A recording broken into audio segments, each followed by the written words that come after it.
Well, it was Pete Rose who once said that opening day is a lot like Christmas, except there's no snow.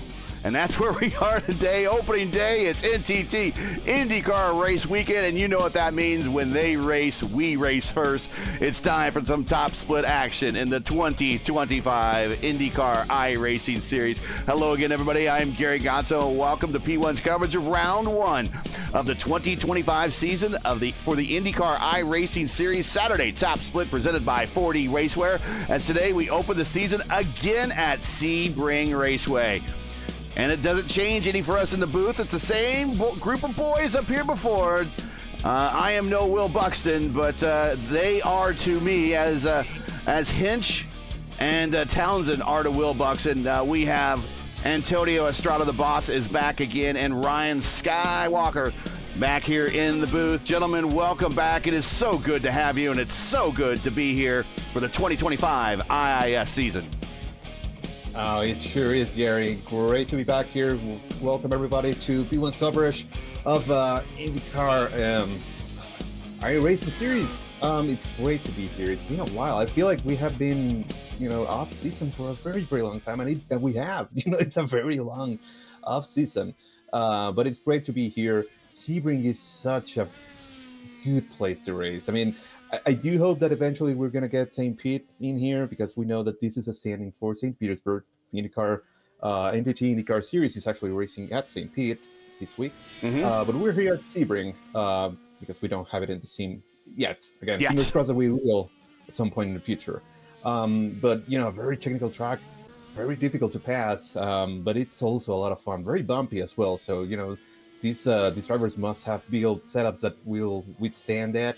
There's also a very noticeable difference between the tire compounds. The alternates are going to be very fast for a couple of laps, and then they're going to fall off of a cliff. Whereas, the primary tires, they will be much better throughout the entire stint. So a lot of strategy will have to come into place here. We're going to see at least 3 stops and, lots of comers and goers. And I think we're in here for a great race today. Ryan? Yeah, it's great to be back covering the series again. I had a great time last season covering it with you guys, and what a track to kick off the new season. Sebring International Raceway, a track that's steeped in tradition and history, and it's one of those tracks that's never, to my knowledge, it's never had a repave or had any new tarmac. It's been left the way it is, and for me, that's why I love this track, because it's a driver's track. It sorts the men out for the boys, and I think today, setup's definitely going to make a difference around here due to the bumpy nature.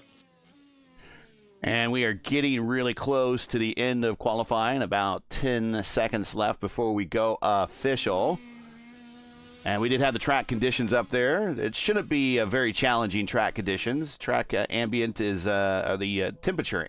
Ambient temperature is not very high, and the track temperature not very high. So the only tire degradation we'll probably be looking at is if you really abuse them on the racetrack, as the track is effectively known as C-Bump. You're right, because there has been no major repaves around here at all. But let's get into today's starting lineup real quick, and we'll get those graphics up. All right. So we have on pole, it's Jaden Munoz from Williams eSports, a blistering fast lap and 138 flat. He is joined by Kevin Burrell now from Fiercely Forward. He's going to be starting second, 138.1, just right next to Jaden. Watch out for them. They are very, very fast. Then in row 2, we can find Hamilton at the Capose with a 138.2, and he's joined by Pablo Espes, 138.5. I don't think we have seen Pablo in IIS before, so welcome to the show. I think we have a lot of new faces here, so it's great to see you all here. In row 3, we have Alex Van de Sande from the Power Slide team with 138.8, and then we also have Blaze Andrich with 139.1. He's going to be starting 6th. In row 4, we can find Guglielmo Calegari, and starting 7th with a 139.1, and he is joined by Max Riedmuller. How do you say that, Gary? Riedmuller. There we go, Riedmuller. 139.1 for him. He's going to be starting 8th.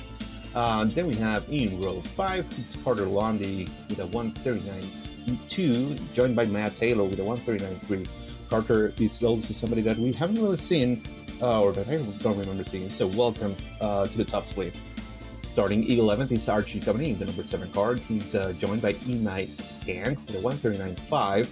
They're going to be starting 12th. In row 7, we can find Andrew Samberg with a 139.6, joined by JT Smithon with a 139.6 as well, starting P14.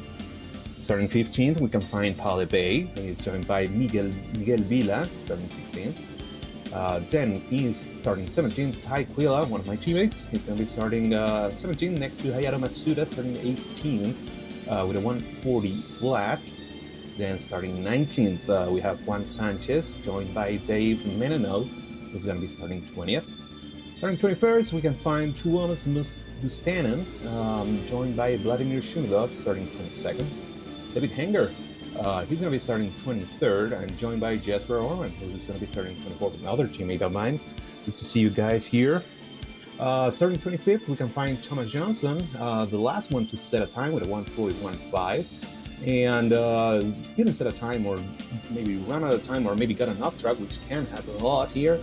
It's going to be Francis McGinn, the number 6 car. So look for them to start trying to make some ground. And JB Masida is going to be shotgun on the field, starting 27th in the number 16 car. Full 27 car field for today's race. It's going to be a lot of fun, boys. Here are the updated weather conditions. 76 degrees ambient, 94 on the track temperature. Again, not super challenging conditions on this racetrack to these drivers.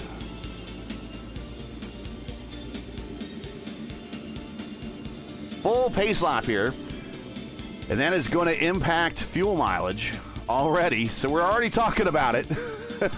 Yeah.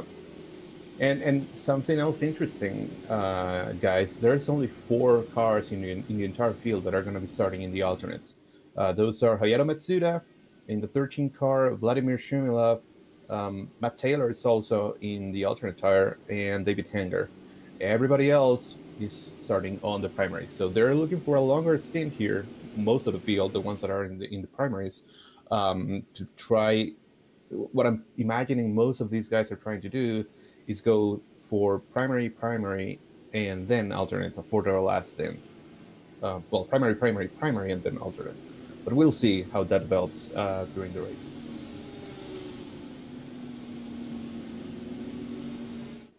I wouldn't be surprised either if some of these drivers as well, maybe not straight away, but maybe halfway through their first stint, maybe try and fuel save a little bit, just try and stretch out as long as possible. Especially maybe some of the guys that have qualified, maybe towards the middle of the field or towards the back of the field. Maybe you might see some drivers at the back of the field or the middle of the pack try a different strategy and just see if they can try and gain some track position.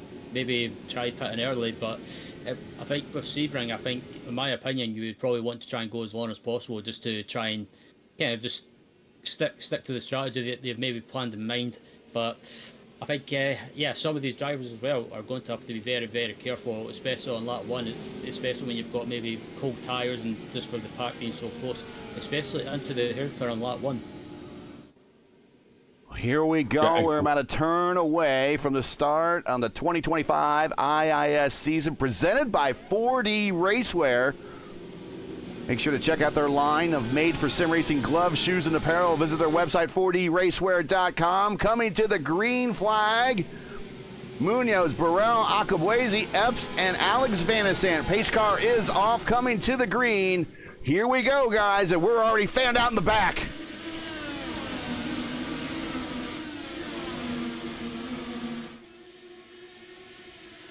And Three wide into the corner. Second. Oh, and Alex Vanasant missing the front wing already. Yep. Car's off. And Alex Vanasant has been forgiven. That wing gets popped back. And that's what I was talking about, Gary, is the field being so bunched up, it's easy to get caught up in a collision. As Van der Sant, Dave Minot is off. Dave Minot is off, and Thomas Mustanen is also in the pits. The Finnish driver I'll see what happened in a second. But Bandison, he's still, in a very, very difficult spot. Yeah, he's trying to recover. Finally manages to get back in line. But I think that car is damaged. I mean, maybe the wing did pop back on, but I don't know. The pace seems a little weird.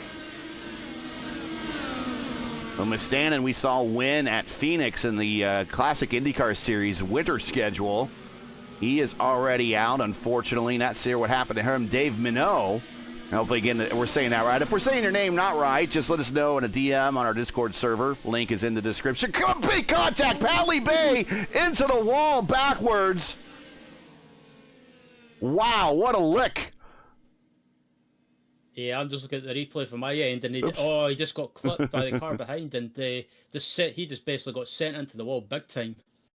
Still had my ERL splash page for my replays. But, yeah, let's watch that again. And it looks like just blindly kind of Pally didn't know it was coming. No way Pally knew that was coming yet. To the inside, a little bit of net code as well. Yeah, that's what I was going to say. There seems to be quite a bit of net code there. And a lot of action happening for this first lap. Yeah, I still see. We got another car missing a wing. That is Emmy Stang, I believe, missing the left front wing plane, and currently holding up a line of cars. They're trying to get out of the way and at least make it around to the next time to pit road. We're a long way from pit road for Emmy. We're at the hairpin at the end of the straight there. Now we're going on the back end of the road course that normally where IndyCar runs for spring training.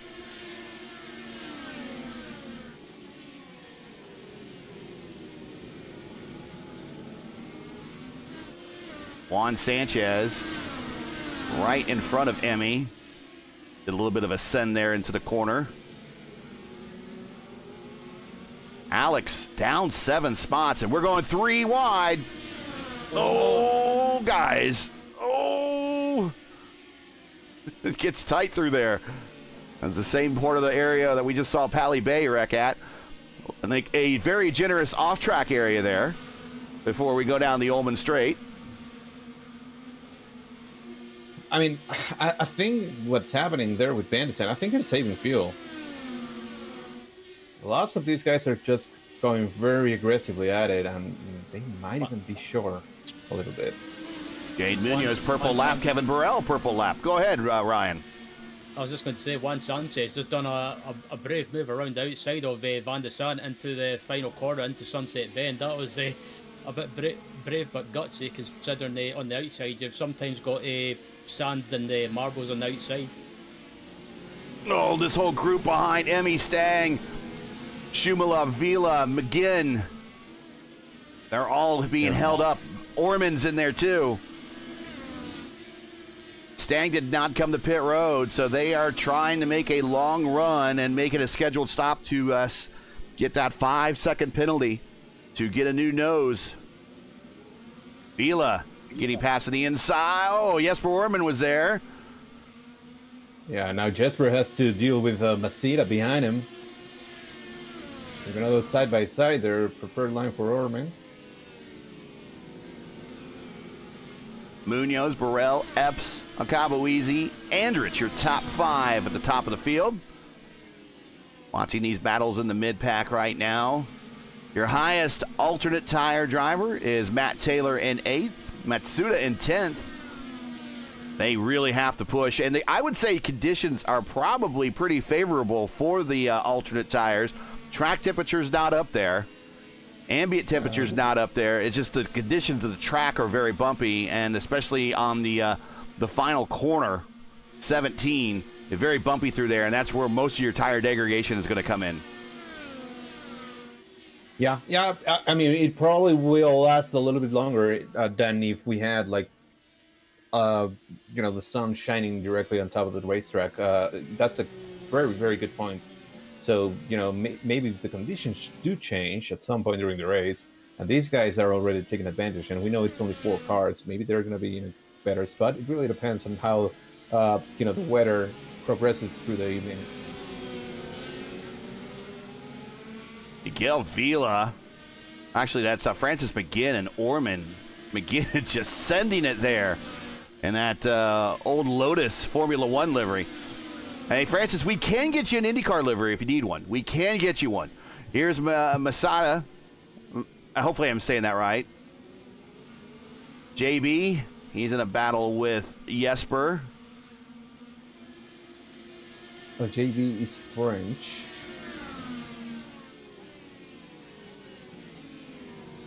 I think he said Masida. I think he said Masida.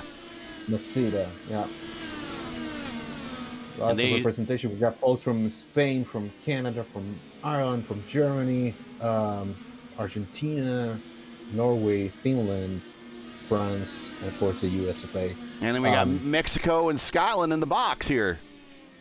Sure do. Yeah, we sure do. Yeah. Which one of us is from Scotland? Guess. Yeah. It could be worse. You could have, when I was on another broadcast ages ago, someone mistook me for being Irish, which was kind of funny. Oh, Jesper to the inside of McGinn. Oh, car in the wall. That is Emmy Stang with the front wing missing, and now the situation goes from bad to worse for Stang as they are needing to come to pit road. Yeah, Emmy just came into Sunset Bend and then basically just got rammed from behind. Yeah, a little bit of a different line. Miguel Villa just ran over him. He didn't anticipate perhaps the braking marker for Stang, but Sunset, you can take it so many different ways that you need to be a little bit patient and understand what the car in front of you is doing, where they're braking, what line they're taking. And unfortunately, that didn't happen this time by. And both Bila and Stang, they're out of the race. And Francis McGinn also came in and just parked it. Yeah. Yeah, not sure what happened to him. Emmy Stang is repaired. They're going back out. But meanwhile, up front, Munoz out to a 3-second lead over the General, who's in second, Epps in third, Akabuizi in fourth, Andrich in fifth. And then Carter Triple Lundy in sixth there as Blaze is starting to flash out a little bit. And I think Blaze moves to the inside to allow the traffic on by. He might be coming to pit road with a little bit of network lag. Actually, he's coming to a stop on the backstretch, and I think we'll probably punch out there. No, he will looking for an opening. Now he decides at Sunset Bend to go ahead and park it and punch out. So unfortunately, an early exit for Blaze Andrich due to lag issues. So that now changes up the top five to Munoz, Kevin Burrell, Epps, Akabuizi, and Carter Triple Lundy now in fifth. Man, that's always unfortunate. So, we've seen a lot of those. A mechanical. I have seen a lot of those lately. In fact, almost, I think the last 3 or 4 races that we've covered as a team, never mind on the channel, but as a team, we've seen instances of people dropping out. I don't know if that's a result of weather in the United States, or we have the new update that just came out that may be impacting people. But I've seen a big rash of it here lately. And also coming up in a new update we saw in the developers blog, you will be presented now with a new black flag if you have lag issues. It's the Wi-Fi warning flag. Yeah, which, I think, I really, really like the sentiment of it, and I hope that it helps around. Because sometimes you have somebody that's blinking like a Christmas tree, and you have no clue where they're going to go. If they're going to go to your left, to your right, in front of you, where they're going to, reappear. So for those folks, I think it's great. I'm a little bit worried about false positive, because we've seen it that sometimes somebody just blinks out for a little bit and then it's fine. Yeah. The entire, rest of the race. So I'm sure that iRacing will do something that's fair and that, takes into account those, but I would hate for it to catch some false positives. Jane Munoz continues to set fastest laps, and Epps gets around the General at Sunset Bend and is now in second. Burrell back to third. Caligari, again, hopefully I'm saying that name right, is sixth. Taylor is seventh. Musada, and that is Hayato Matsuda. Gosh, I am awful with names today. Hayato is in 8th. Archie 9th, and Max Riedmuller in 10th. That is your top 10 at the moment. A lot of new names that we haven't seen. And to all those people, and if you should happen to be watching this after, welcome to the Top Split. Hope to see you at our next race, which will be actually, if you check our schedule, it's in the description, will be a special Friday presentation, I believe, as that is going to be, ironically, Sebring 12-hour weekend here for iRacing. Hey, Gary. Yep. Have you seen the front of Jaden Munoz's car? Let's get a good look at it. Oh, it just popped back in. Like, it was missing the front wing in my screen for half a lap. And I was like, what's going on? But it just literally popped back in.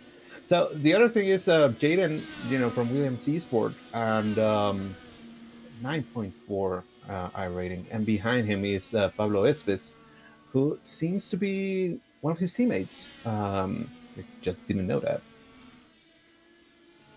And, of course, the Williams eSports team was one of the participants in the IndyCar Butt Kicker Pro Series last fall, late summer last fall. And also Kevin Burrell was in that lineup. So the top 3 are pro caliber drivers. Yeah, and I think Jaden still has his pro license. No, he doesn't. I'm not. Yeah, no, he doesn't. Anyway, there's also another battle brewing here for the top 5. Carter Landi and Guillermo Calegari. Calegari has really closed in the distance to Carter there, and now they're very, very close together. Went through Collier.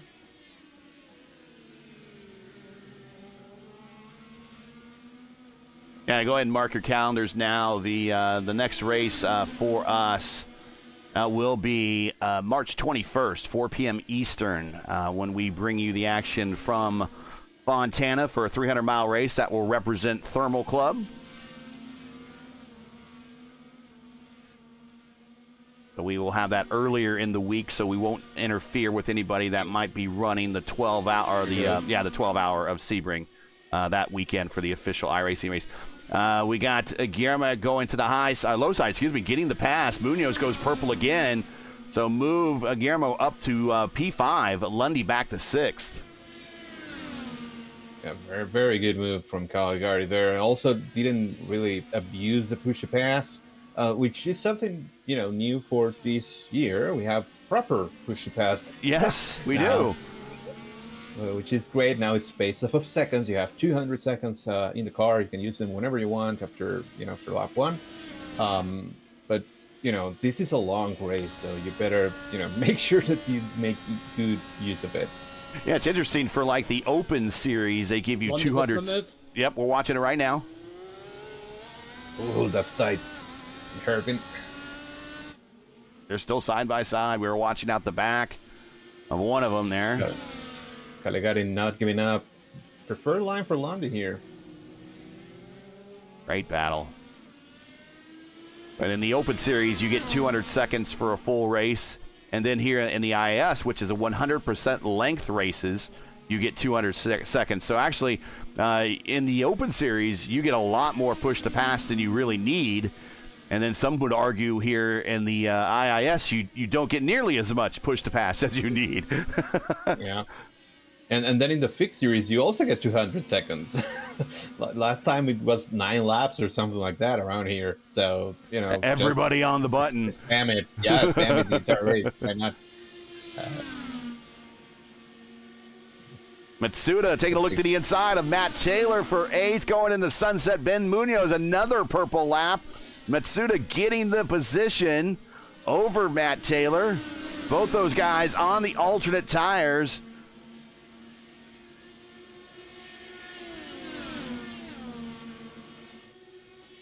And if this is your first time watching the IIS here on P1, just explain our scoring tree. The The white triangles next to a person's name means they are on the prime tire. That is the black sidewall tire. The tire actually you see on Archie's car right there. That is the alt prime tire. And then the alt tire is the red triangle, and that's what you see on the side of Masuda's car right there with the red sidewalls.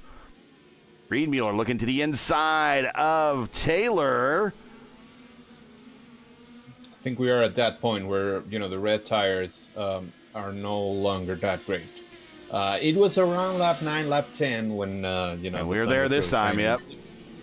So I can't imagine that they're giving out. So if, I would say that the guys that started on the alternate tires, they can pit soon-ish.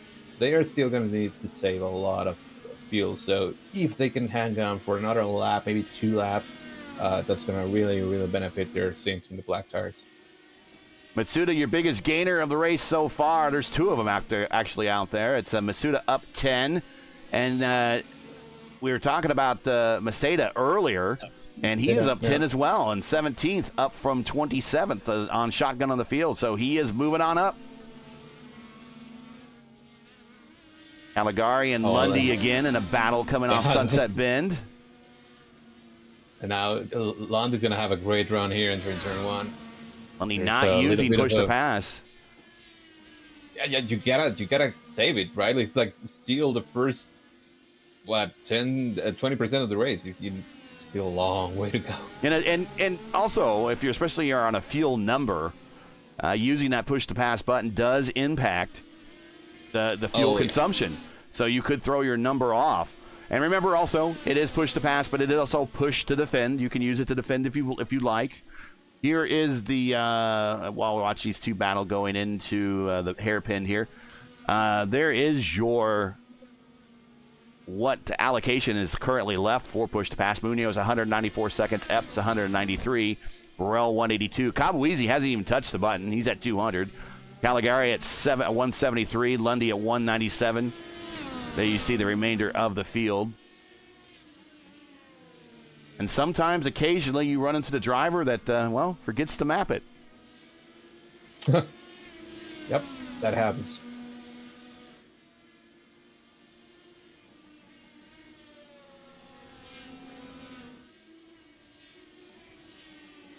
Reed Mueller getting closer and closer to Matsuda. Yeah, you just changed the camera on him. Yeah, and I think that those tires, those alternate tires, they're done.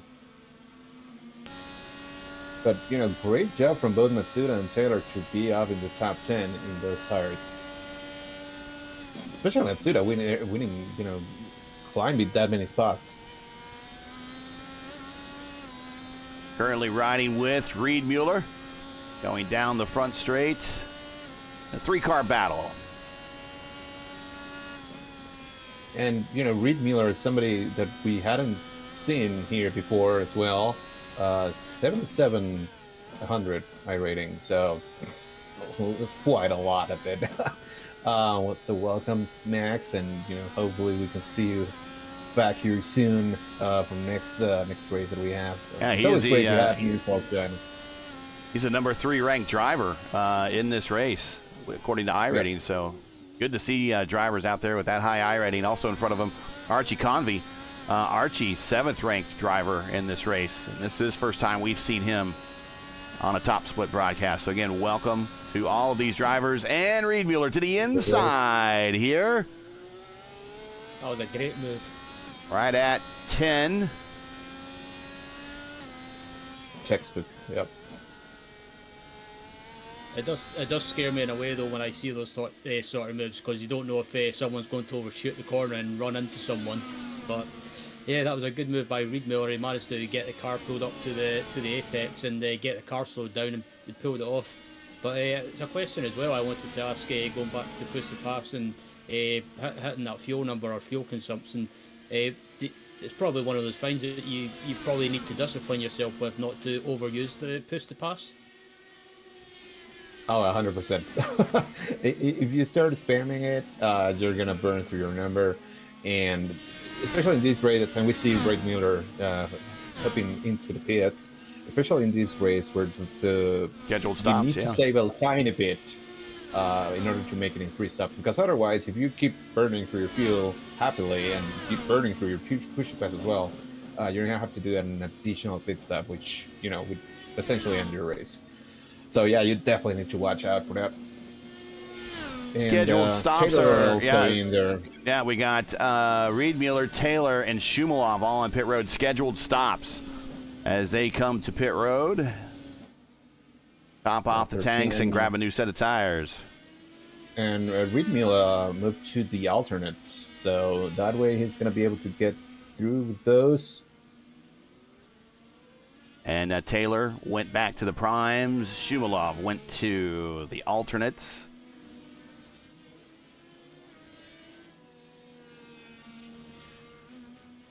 Today we had 9 splits. The top split number for this race is a 48-21. The rule set for today's race is a 3.74 mile, 17-turn road course here at SEBRING Raceway. We're doing 55 laps, which is right about 205 race miles. Would be considered 100% length, just like the pros will do when they race at St. Pete for real tomorrow.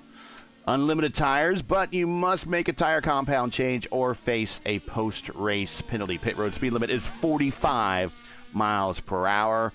No second chances here in the IIS. No fast repairs. Whatever damage you incur, you carry it on for the remainder of the race, or you must withdraw depending on how much damage you have. So just like real IndyCar racing, you can't just go out there and throw it around like a video game. Matsuda, pit road. Bandasant, pit road. Well. Yeah, David Hanger also in there. And there's a little train forming up here between Sanchez, Orman, and Matsuda. They are very, very close together now. I can imagine that they're going to be coming into pit this time by. Typically with fuel save, lap 14 is where you would want to pit, and it also makes it for a comfortable pace. And then allows for quicker and faster flow of the faster pit stop at the end. That's what I'm trying to say. Shorter fill, faster pit stop. There you go. Yeah, there you go. Thank you. High attrition already, 14 laps into this thing. Currently there are 21 cars running.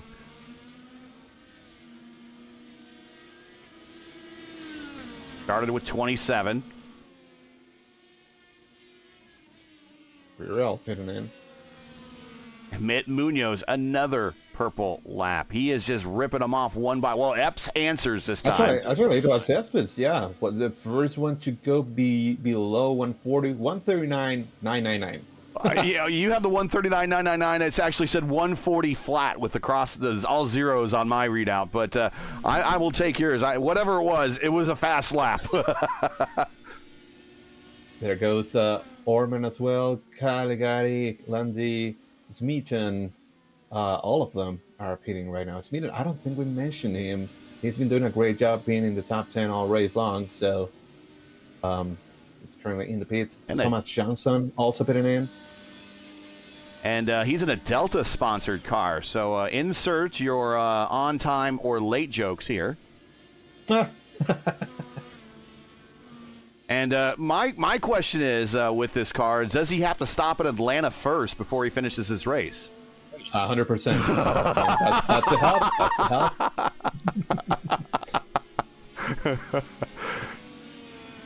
That was a good one. All right, so Munoz, Espes, Acabuese, Cabaney, Sandberg, Sanchez, and Matsuda, they're the ones that haven't pit yet. As we see a great battle there between Caligari and Landy, still going at it. They came together into the pits. They are out together, and Landy was able to get by. Actually, it was Caligari, and now Landy's trying to come back. Oh, gosh, we're side by side. These guys are going to end up... I'm not sure they're going to finish the race. They're really throwing haymakers at each other. Munoz is saying, Espes is... There it goes, Landy. And he goes off. Oh. He keeps it off the Armco. So minimal damage, but careful on the rejoin, careful. I Oh, always get here comes scared watching leads on. Jesper. Okay. Okay. Yeah, I mean, I figured that they were going a little too aggressive, a little too early. Like, I can understand it. Totally been there. Figured it was going to happen. Luckily, no damage, really. Like, only a half spin, a lot of positions lost, which, is going to be rough to recover from. But, hey, still has a car driving in one piece. In the meantime, Munoz, Cespedes, Coveney, Sandberg, Sanchez, and Maceda all went into the pits. And so that means that we have completed our first full cycle of pit stops, and Munoz still leading by quite a big gap. It's 5 seconds. Yeah, 3 right seconds. at 5 over his teammate Epps. Burrell in third, Akabuizi fourth, Caligari in fifth, Reed Mueller sixth, Coveney in seventh, Matsuda in eighth, Taylor ninth, and Smeaton in 10th. That is your top 10. And actually, we have a battle brewing between Smeaton and Alex Van de Sant. Yeah, and Matt Taylor in front of him. And Anders Hamburg. So really, this is 9th, 10th, 11th, and 12th. All together in a train, and just off into the distance. If they really start fighting, we can enter in Jesper Orman, who is up 11 spots and 13th. Now the biggest gainer, actually. He is. Matsuda still plus 10, Maceda still plus 10, but now Orman plus 11. Here goes Smeaton trying to show the car here entering Le Mans. Oh, they're going side by side. Smeaton No, contact. that doesn't work. Nose gone. He's in the infield there. He'll be able to rejoin. Okay, iRacing forgives him at least on the nose damage, gives him a new nose. So it looks like the only damage done is a spin out and loss of positions. So Taylor now 10th, Sandberg 11th, Alex Van de Sant 9th, Orman 12th. Oh, man. A lot of netcode, but also, I'm not sure I've seen that work in the past. Like, the angle of the corner is always going to, get smaller and smaller and smaller. Yeah. And I think that even without the netcode, they were still going to hit. But, it's racing. You see a gap, many times you go for it. C gap that's what a car, racer does. yeah. And the Smeaton is now coming to the pits to try and fix the damage. Oh, and probably going to punch out here, yep. So day done for Smeaton. Unfortunate, he was doing a pretty good job there, racing with some of the veterans of the series. Hopefully we'll see him join us back some point one of the next races. He's no road course slouch. He is number 9. Oh, as Lundy. Taylor, something's wrong with Taylor. Taylor's given up a couple positions here. He might be damaged as Lundy gets around Taylor. I think he may have a little side pod damage. I'm going to check right now. But Smeaton, is the 9th ranked driver in this race. So he's more than the top half. He's in the top 10 with iRating. So we'll hopefully see him on the oval at Fontana next time for us on the 21st at 4 p.m. 300 miles, 200 miles per hour, 220 plus miles per hour actually, and a big draft race that we're going to see at Fontana. Typically those races are pretty exciting and they come down to just a few hundredths of a second between first and second for the win. So check us out Friday the 21st. What do you see? And yeah, Matt does have a little bit of wing damage. He shouldn't necessarily completely throw off the balance of the car, but I'm sure that he's losing at least a couple tenths. Yeah, so that's unfortunate. But I think he's going to have to tough it out for this stint, because otherwise, if he goes and pits right now, he's going to be completely off sequence, and It might have to make another stop still. Yeah. Well, yeah. And they're going side by side in front of him. That's Andrew Sandberg and Jesper Orman. Sandberg making the move. My camera would change. Oh. There we go. Oh, Orman. Lundy. Yeah, Landi almost in the back of Orman. Landi, we know he's fast. Sends it in there. Wow, what a move. Oh, that was one of those hold your breath moments. A little bit of a power slide, and no pun intended with the team. Carter But full man, send triple Lundy there. Wow. that was a great move. So move Landi, who is on a mission trying to get back to Caligari up to 11th. Move just for 212.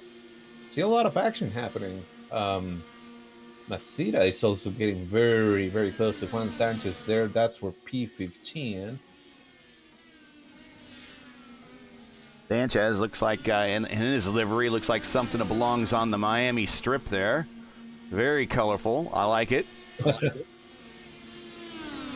The run that Masita has, he could look to the inside. Decides but right not here, to do so right now. It gets dangerous right there. That's where the racetrack funnels down to this backside of the race course, a more proper race course rather than the kind of the tarmacs of the airfield that they've been using on that front portion.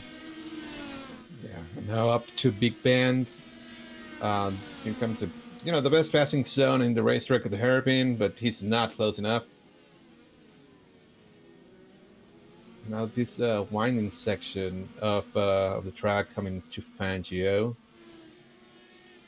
And this is the portion of the track that when IndyCar does come here for spring training or testing, this is the part of the track they use. Yep. Now through Collier. Sebring, a long time home for at least when CART was the major governing body of IndyCar racing. Sure. Never an official race here. Although there have been lots of calls to have an official race here. Never an official race here. I think a lot of it has to do with the bumpiness of the overall circuit and maybe some safety concerns. Yeah. I mean, yeah, I would imagine it's more to do with the pavement, really. Orman to the inside of Sandberg. Orman gets the position. Move him up one more. He's up 13 spots, but he is spamming that button right now. He is under 100 seconds. 20 laps into this race. We're not even halfway yet. Yeah. Now the sun is starting to peek out a little bit. It's been a great run by Jesper to get through the field, considering I think by maybe his own admission it, maybe road courses is not his strongest point. He's getting better. He's getting better. I was going to say I've watched him a few times and he is getting better. So yeah, it's good to see him out on track, and yeah, hopefully we'll see him in the more road course races as the season goes on.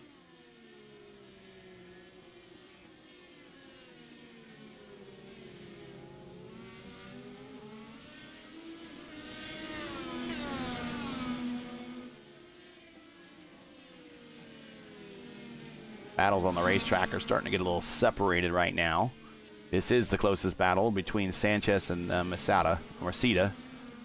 Again, sorry, JB, but it's going to be me who butchers her name. It's not anybody else on here on this team.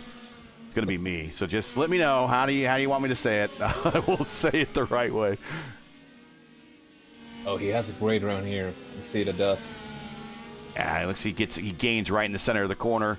He's not on. He is on the button, and he's to the inside. He's going to have a good run here, coming into Sunset Bend, and I run down the front straight, and he pulls it off. Move him up the 15th, up 12 spots. Very impressive. Very nice move, and textbook about being patient, making sure that you had a great run at some point, and then using it to his advantage. Because we mentioned that. There were a couple of times where he had maybe a look and he could have tried and force the issue. But when you're trying to force the issue, that's where accidents happen. So, really good move from Masita. Today's race coverage is sponsored by 4D Racewear. Check out their line of Check out their line of made-for-sim racing gloves, shoes, and apparel. You want to visit them today at 4dracewear.com or click on the link in today's description. And you can get yourself a pair of racing gloves today. the race in the next week of the IAS here, coming up here in a couple weeks when the series moves to Fontana Auto Club Speedway for the round 2 of the 2025 IIS season.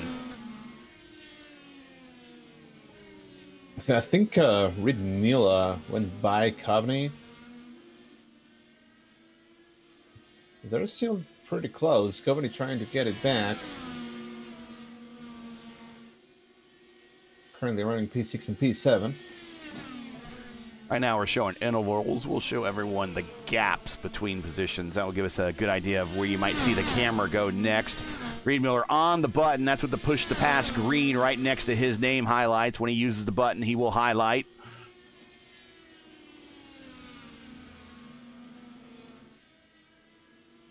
Coveney was half a second faster that time by than Reed Miller, so maybe it's the other way around now. And Reed Miller is on the alternate tires, Coveney is on the primaries.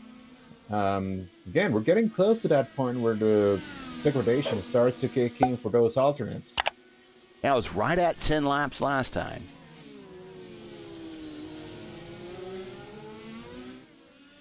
Please donate to the broadcast if you can. Link is in the description. Certainly would appreciate that.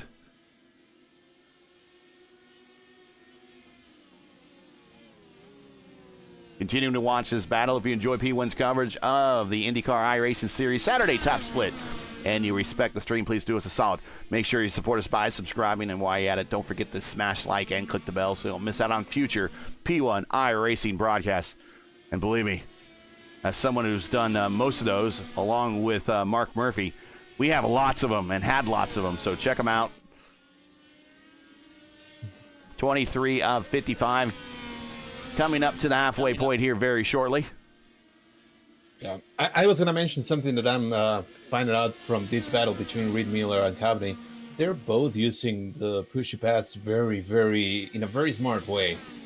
Whenever they're coming out of a corner and they're getting maybe a little bit caught up from the other car, they will do a little bit of a burst of the push-to-pass. They will literally just push it for maybe a second, maybe a half a second, and they will then depress it again. That way they're not eating into that allocation that much, and they get a lot of acceleration from the engine. So, very smart way of using it.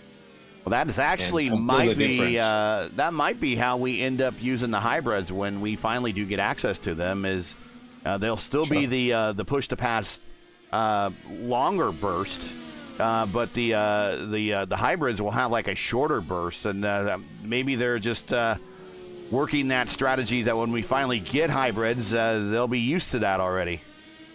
Yeah. There's another battle brewing here. Shimilov, Taylor, and Masita. Taylor is still trying to nurse that damage. Was just passed by Shimilov. Oh, Taylor! Very, very close. Oh, hot into the corner in the hairpin. And, well, that battle's over. Unfortunately. I mean, it was pretty exciting, and Taylor just sent it into the corner. And, again, you might have damage, and that causes your braking zones to be a little bit off, and he almost ended up in the back of Shumilov, but evasive action. Yep. And I can imagine that we might have somebody pinning this time by. We had some of our first takers right around lap 12. Right now it's lap 24. Watching a replay out the back of Shumilov's car when... Look, Matt Taylor cannot get any closer in this particular shot. In fact, Matt, if you're watching, here's a very good screenshot opportunity right here, coming down the straight into the hairpin. Here it is, one more time. Underneath the crosswalk, and right here. Click, how you doing? You can even see his eyes in the visor if you look close enough, probably.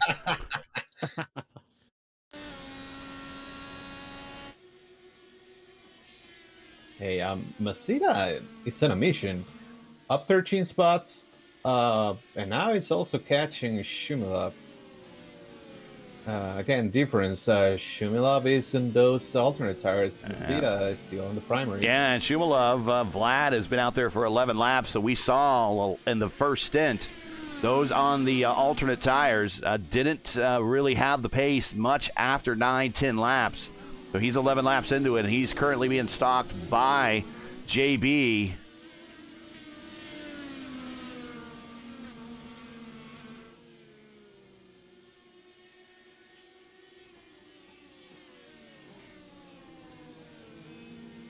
Looks like Tyquila went into the pits and is now out. He's a little bit of sequence. He last bit on lap 8, now on lap 23. Should be able to make it in another stop, but he's going to have to save a lot of fuel.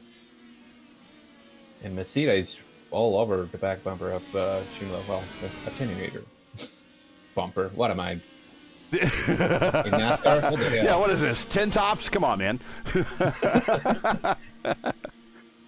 I'll show myself. Well, yeah, show yourself the door. We'll save the 10 top action for Thursday and Friday nights for Mark Murphy.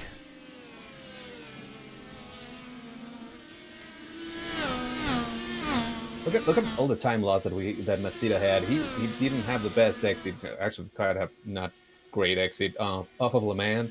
He was right on the attenuator of Shumilov, and just because of that tiny mistake, the almost raid, he was not able to get that speed back. That translates into sunset, and that translates all the way to turn 1. And now, just right now, he's catching back up. It's a tough track, this one. See him popping the corners, popping the curves, and into the hairpin. He's there.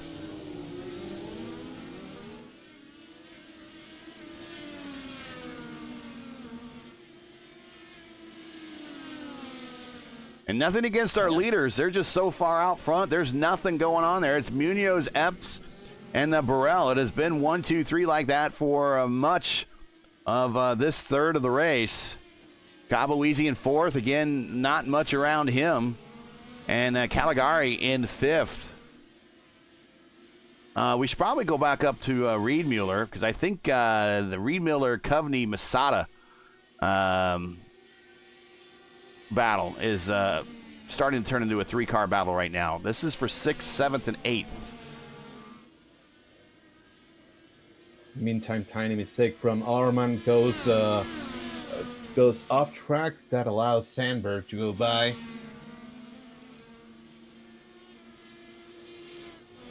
Yeah, Matsuda really caught up there to Coveney. He was way back. And Reed Mueller on the alternate tires, so that would explain why this group is catching him, as the usefulness of those tires are really degrading pretty quickly at this point. But, you know, the good thing is that they haven't really fallen off a cliff like we saw in some of the open races. And also these drivers are, you know, crazy high rating, so they know how to manage tires. However, they're still holding on. I mean, we do see a difference in pace right after, you know, 10, 11 laps of driving on the alternates. But, you know, folks like Reed Mueller, same Coveney is also on the red ones. No, excuse me, Caligari is on the same one. They are kind of keeping pace, so, you know, they're doing a great job at managing those tires.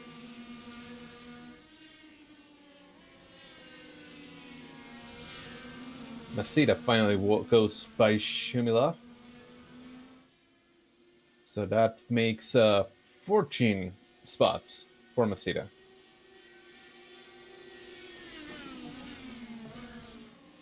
Hayato Matsuda is looking to the inside of Coveney.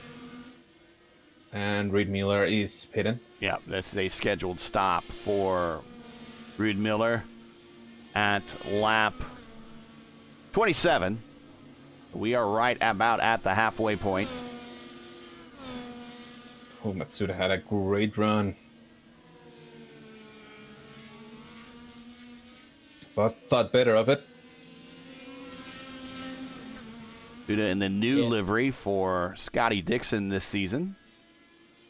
Looking for IndyCar Championship number 7 to tie A.J. Foyt all time. And the man's still winning, and that's good because he is now under 10 wins away from catching A.J. Foyt all time for most IndyCar wins. Hard to believe.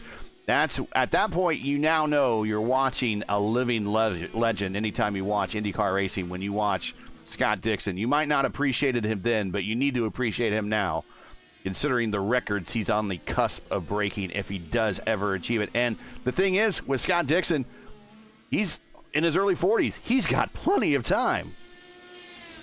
Oh yeah, and I don't see him retiring anytime soon. No. Honestly.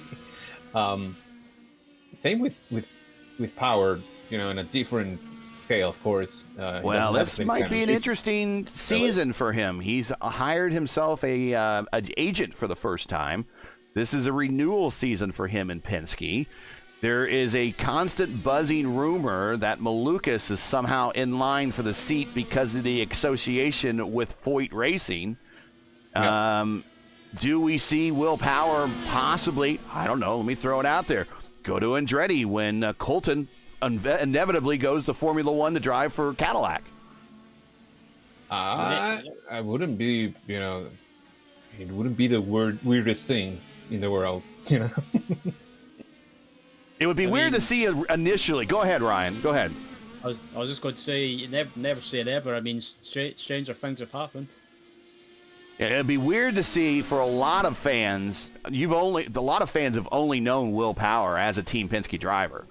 So to see him on another team would be new for a lot of fans. I remember him in the Champ Car World Series driving for another team. Australia. Yep. Team Australia. That was a good-looking livery. I like I'm that. Not as old as me, man. We're old. We're old. But it would be different to see him with another team, and I don't want to see him get relegated to an Indy-only status like Penske kind of put Castro Neves out to the pasture that way. Yeah, no, agreed. I think he's also one of the greats. Maybe a little bit of a shadow by Dixon. If they weren't necessarily contemporary, I think we would regard Power, in a much. Power got put in a much higher spot, he's right? he's in the I think he's in the top 5 for wins all time in IndyCar. I have to go back and look that up. He's got 2 championships. Something. That puts him, and here comes Matsuda, and here also comes Alec Van de Sant in the pit lane for scheduled stops. So he's got 2 championships, which doesn't. I think that when you get the 3rd championship in IndyCar racing, it kind of puts you in the rarefied air. I think he's in the top 5 in wins. I have to go back and double check that. If someone's in chat, you can check that out real quick. It's on Wikipedia. But the thing with Will Power is he is the career leader in pole positions, and he did have 3 victories last season. So it's not like he's not winning, and it's not like he's not performing. He started on the front row in Indianapolis. And he won 2 races last season. So Was it 2? I thought it was 3, but still, the man's still winning. That's the point. yeah, no, was it 3? It was Iowa. Road America. Road America. Iowa, Road America.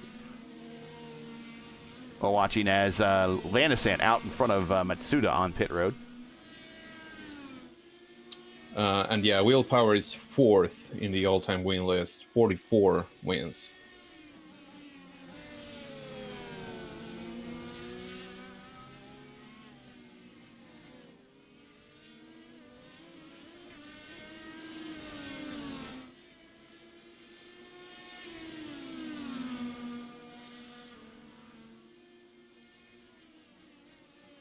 Oh yeah, Portland.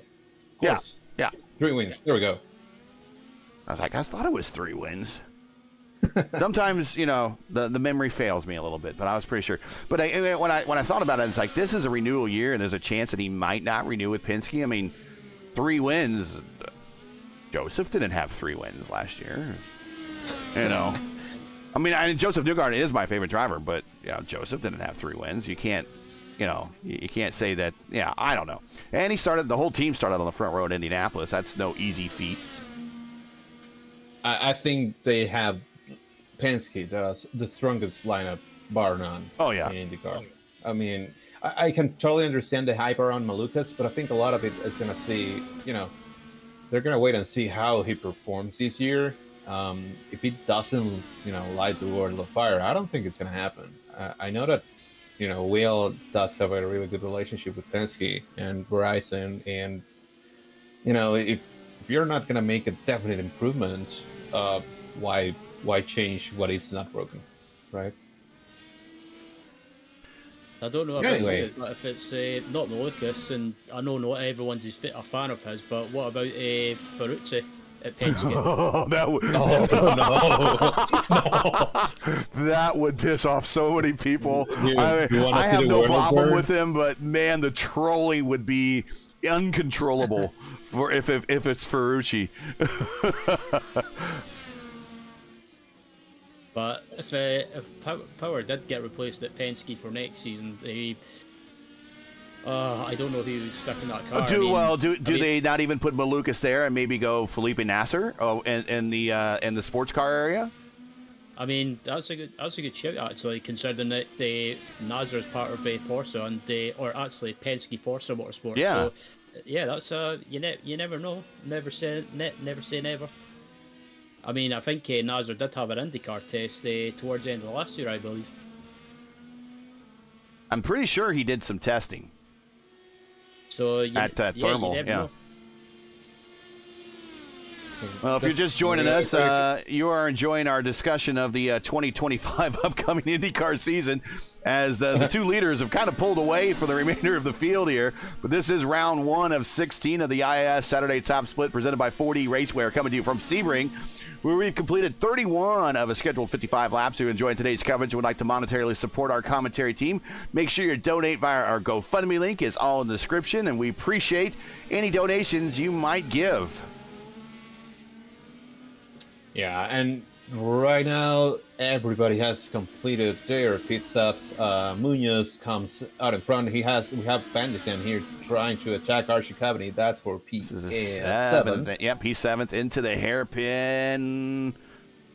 Archie doesn't give him any space whatsoever there. That was a great defense. Great defense. Cavaney. Yeah. Like he went to the inside way early, and it meant that Bandison had to keep it on the outside and hope to outbreak him. But anyway, everybody has sped now. Jaden Munoz is your leader by 7 seconds over his teammate Pablo Espes. He's running second. Kevin Burrell, the general, he has been running third for most of the race, but the difference is he's 24 seconds behind Jaden Munoz. That's how dominant Munoz has been.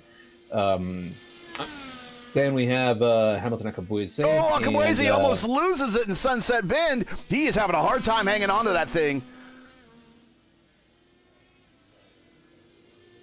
I want to see that.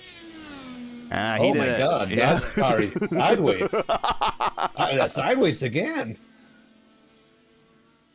That was great car control. But man, that was a little scary. All right, so things are updated now. We were sharing 23 seconds between Burrell and Munoz, but it's down to 14. Realistically, it had to do because of the pit stop sequence. But still, Munoz is your leader by 8 seconds over Pablo Espes.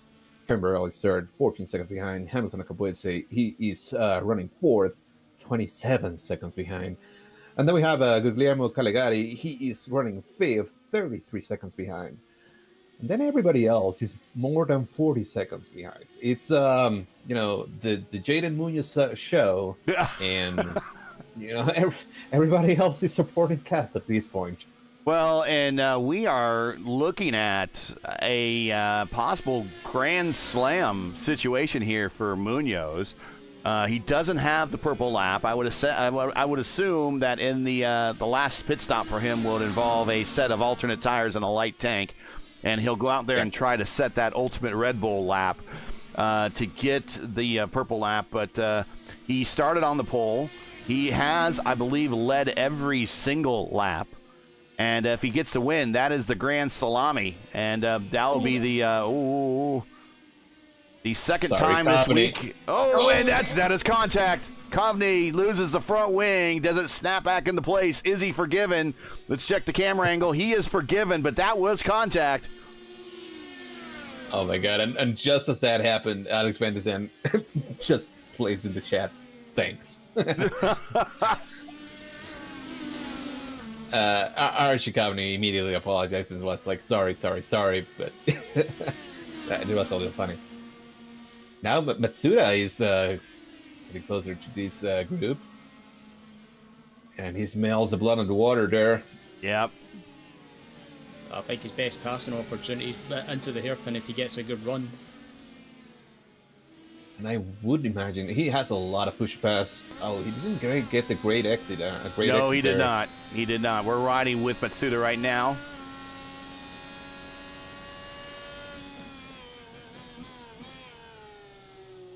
Yeah, so maybe entering Collier or all the way into Tower, probably. But if we get another Grand Slam on the program, it is second Grand Slam I broadcasted this week. So people putting out good performances on the road course in the IndyCars this week.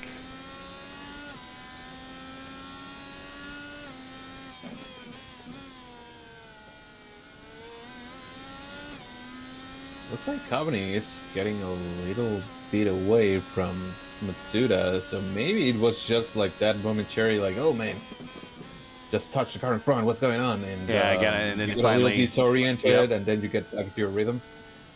Hit your marks, get your mind back into the game. Now, last time by, they had pretty much identical lap times. Kavani 1:41.9. 41.92 and Hayato 1:41.91, so just 100th difference between them. Let's see. Look at the bouncing. Wow. Yeah, that's crazy. The whiplash that you would feel in real life. Not fun, and probably why they don't race here.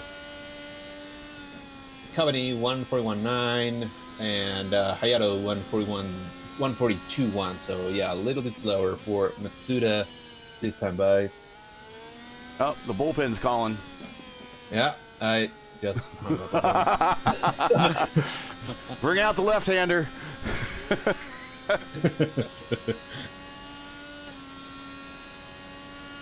And down to the hairpin. More time, riding with Matsuda. It's another battle brewing. David Hanger, Thomas Johnson looks like... Oh, that actually, yeah, that battle just... Yeah, that was quick. Yeah. We haven't talked too much about Thomas Johnson, but he's up 8 spots to 17th, just riding his own race. Maybe possibly a strategy of drive to survive, and there's nothing wrong with that strategy. That is my primary strategy on a road course. 100%. That's mine as well, because I don't know how to do any better. So. I don't know how to do any better. Sometimes your number one opponent isn't that car around you, in front of you, beside you, or behind you. Your number one opponent is yourself on the racetrack. Oh, yeah.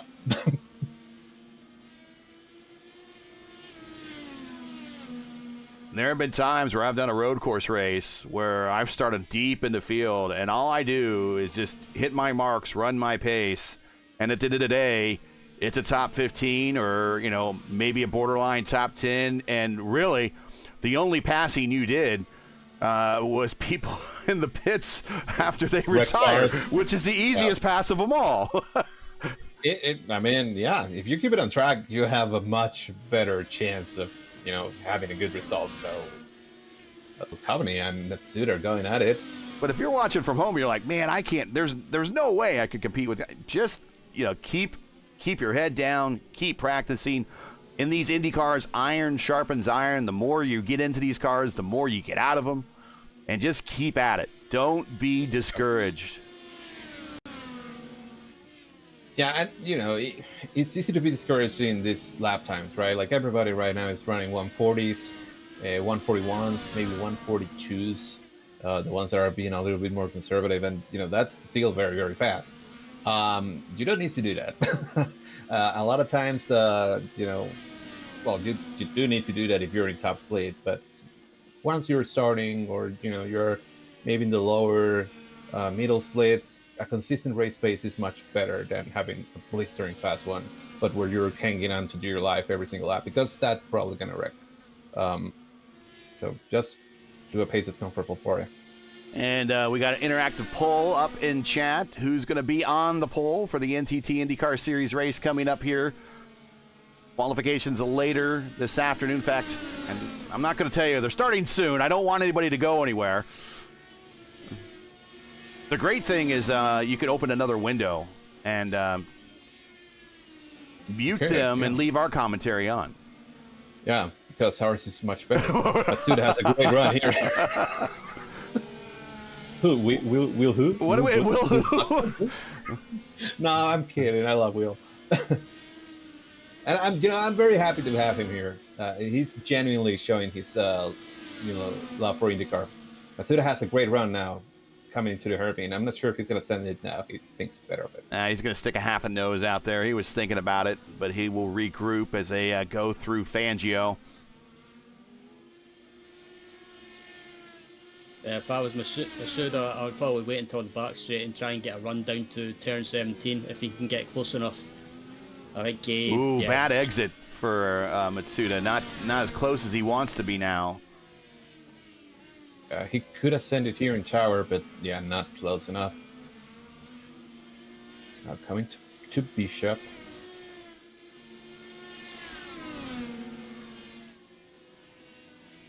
Yeah, he lost a lot of time in the back section of the track. Like, I'm with you, Ryan. The best opportunity is to, try and get him at the end of the lap, like here and Sunset. But he lost like 2 car lengths in that back section of the track. Interesting. Yeah, don't always go for the move into Sunset. He's gonna send it in Sunset and talk about delayed full send. Now they're gonna go drag race off the corner. Matsuda on the button. He wants this position now. He's like, I'm there. I'm not going to give it back to you. And now he gets him into 1 and got to get it back in line because it funnels down right there. And the position now belongs to Matsuda. Move him up to 8th. Good move. Kind of surprised us all. He just sent it in the sunset. Yeah, I thought as soon as I saw Matsuda make that move, I thought he was going to shoot the corner and run wide, but he managed to just keep it tucked in ever so slightly and managed to hold the line. But I think, Archie wasn't giving up by any means, but I think if Matsuda can pull away and build up a bit of a gap, he should be able to hold on to that position. Sandberg now sneaking into the battle.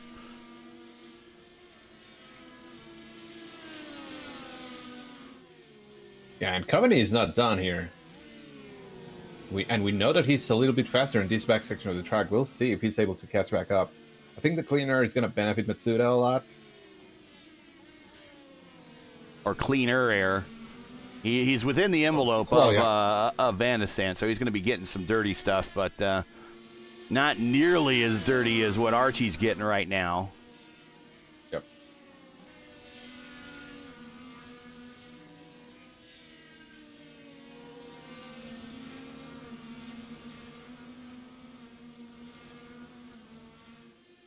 Down the Ullman Straight here.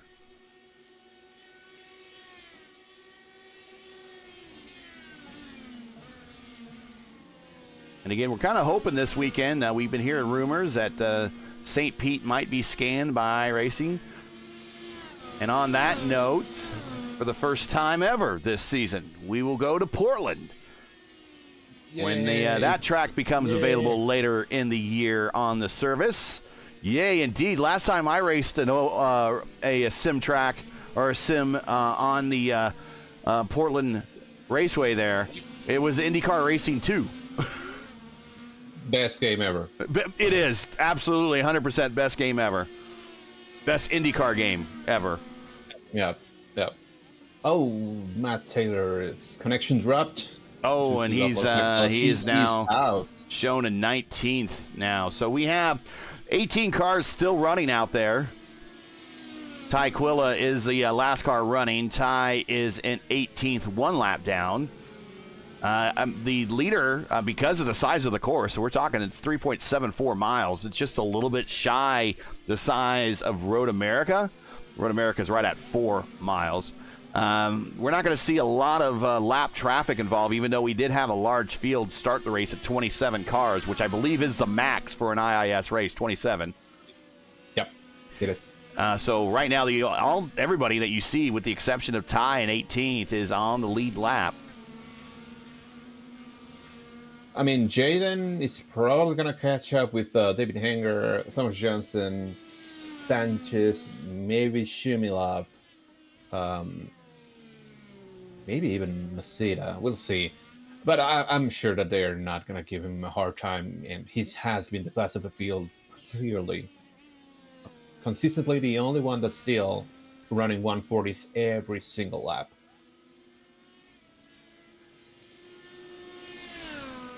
And again, much like my coverage of the Elite Racing League's Warriors for Peace IndyCar Series with their leader of the race that we covered at Sonoma, I mean, he put such a hurting on the field. I didn't get a chance to put I had the camera on the leader for quite a bit, but not nearly as much as you would see in a regular race just because you're so far out in front. I mean, there is nobody challenging Munoz.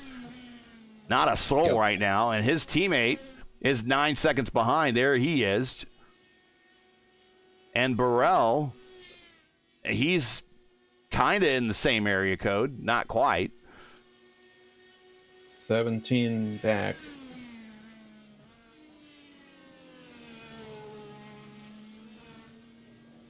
Kabaweezy all by himself now. Guillermo, though, 4 seconds behind in the same camera shot. Yeah, shout out to a lot of these guys that are racing the car and, in IAS for the first time or that we hadn't seen before. They're really rising up to the occasion. Calegari, Reed Mueller, even Pablo Espes and Jaden Munoz, although Munoz was part of, the Podkicker IndyCar Series, I don't think we saw him in the IAS. So, great to see them here, and, they're really bringing it this year. Well, I think for the eSports, the Williams eSports guys, they might be actually using this series as a warm-up for when the Butt Kicker Pro Series of the qualifiers kick off in late summer, early fall. And that's probably and that is probably a very smart strategy. Even though these races are 100% length and the Butt Kicker Series races are right about the same length as the open races, which is right about, 2 stops? Most cars would be doing 2 stops. Most are doing 1 stop, actually. Any one now? Okay. They probably need to make open races a little bit longer, but I understand why they make them the length they do, just so that, people, they can run a race and not have to be there all afternoon type thing. Hey, there's another battle brewing. Coveney. We know that he has been racing with Andrew Sandberg, but now Carter Lundy, who we remember, spinning out a little bit, no damage. Well, now he's back in the fray, right behind Andrew Sandberg here. And we know he likes to send it. Oh yeah, that was a great move, by the way. Full send triple Lundy. And if you don't know what the triple Lundy's coming from, he might know it, he might not. I was telling the guys before the race, when I saw his name, I said I would have a hard time not saying triple Lundy, because that is from the name of the dive that Rodney Dangerfield's character invented in Back to School, the triple Lundy. I think the only thing Carter Lundy really cares about today if he's getting that respect that Rodney never got. I was waiting for the laugh. I'm like, you guys don't get that one too. I am really dating myself out there. No, well, yeah. I'm sure somebody in chat will be like, Rodney had a bunch of car jokes. Rodney had a bunch of car jokes, and one of his better ones is said his week was rough because his wife hit him with the car, and his wife said, "Well, I hit the horn." So he does a much better job at delivering than I did that one, but. Yeah, we're one of the all-time greats, Rodney Dangerfield. Much like IndyCar, when it compared to NASCAR, gets no respect. We're also starting to see some guys coming in for their last pits. We already have Taikula in and out. Shumilov, Jesper Orman, Vladimir Shumilov, and David Hanger. They're all in the pits.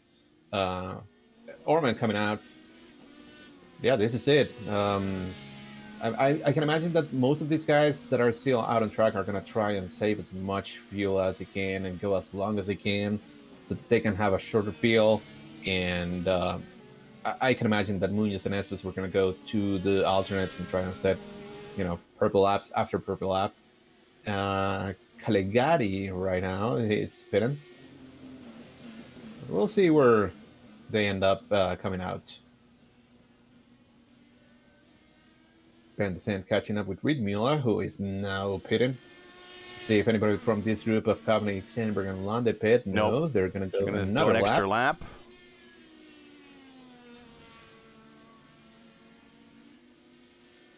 Before we get to pit stops, today's race coverage brought to you by 4D Racewear. Check out their line for made-for-sim racing gloves, shoes, and apparel. Visit them today at 4dracewear.com or click on the link in the description. You guys, when you race, do you race with shoes, socks, bare feet? What do you guys race in? I race with shoes, but very comfortable shoes.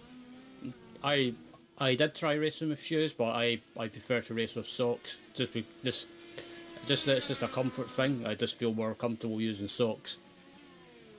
If you need a pair of shoes, check out the guys at 4D Racewear. They sell them. They are very comfortable, very thin. You still have that full feel for the pedal and everything. But you have a little bit of protection there, so you don't, when you make that really hard press against the pedal, you don't build up those calluses on the bottom of your feet.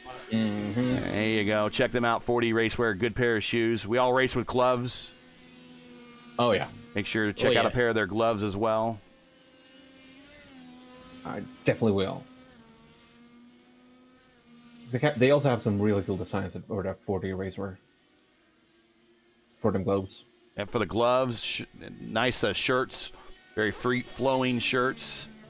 Of course, you know that even though we say that, we're sitting in an air-conditioned room racing these sims, you can build up a sweat, especially if you have a good force feedback wheel. And a nice breathing shirt to help with the airflow. How about that? Caveney, Sandberg, Lande, all three of them at the same time. In a row on pit road. Final stops for all three of these drivers. Does one jump the other? Coming to pit road, who is going to get the better performance? Got to hit your mark straight on. Oh, and Sandberg misses him. He has to back up a little bit. That's going to cost him. Yeah.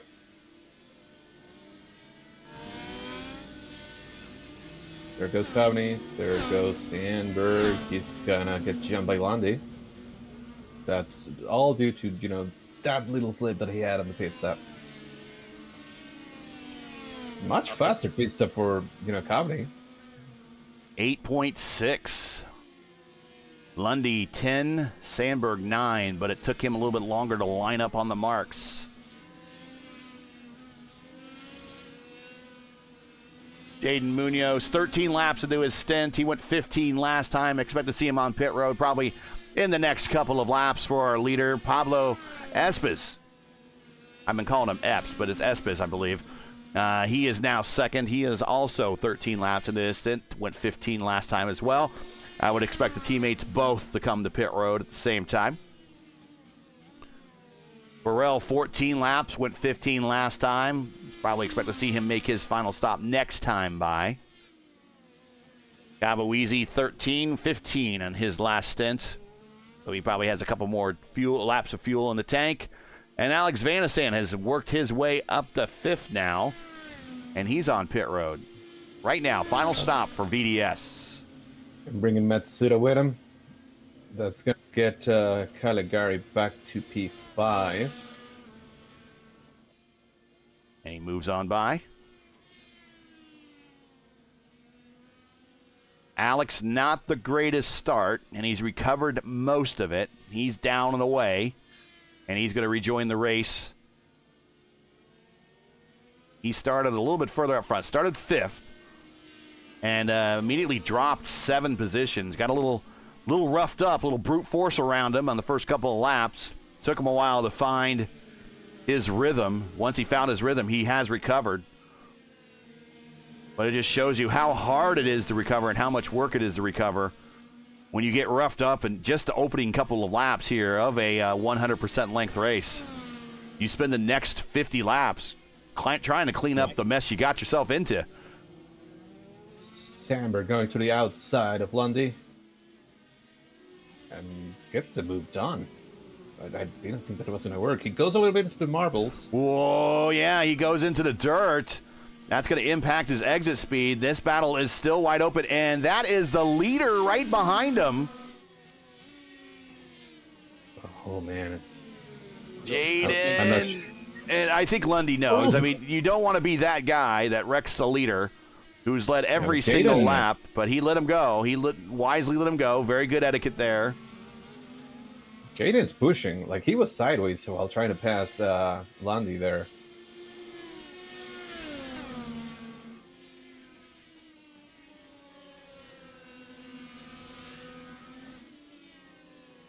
He's probably Jaden. He's probably in traffic for the first time in the entire race, I think.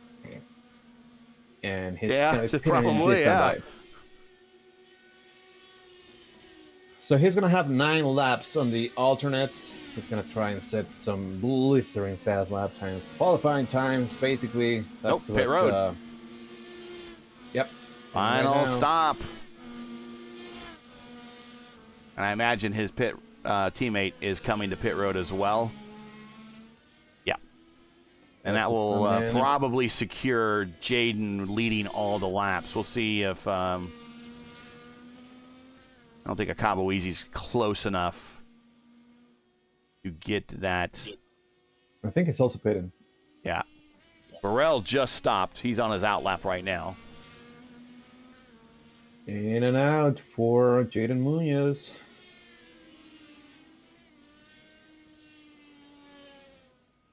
It's gonna have a little bit of traffic. Thomas Jansen and Vladimir Shumlinov, they're going at it right now. Right in front of the leader, which I'm sure that he's not going to be super happy about. And he's on the red tires, and that means a light tank, so Red Bull laps incoming from our leader. But again, side by side in front of him, Vladimir Shumlinov and Thomas Johnson. Looks like they settled it out, and it's Johnson taking the position over Shumlinov.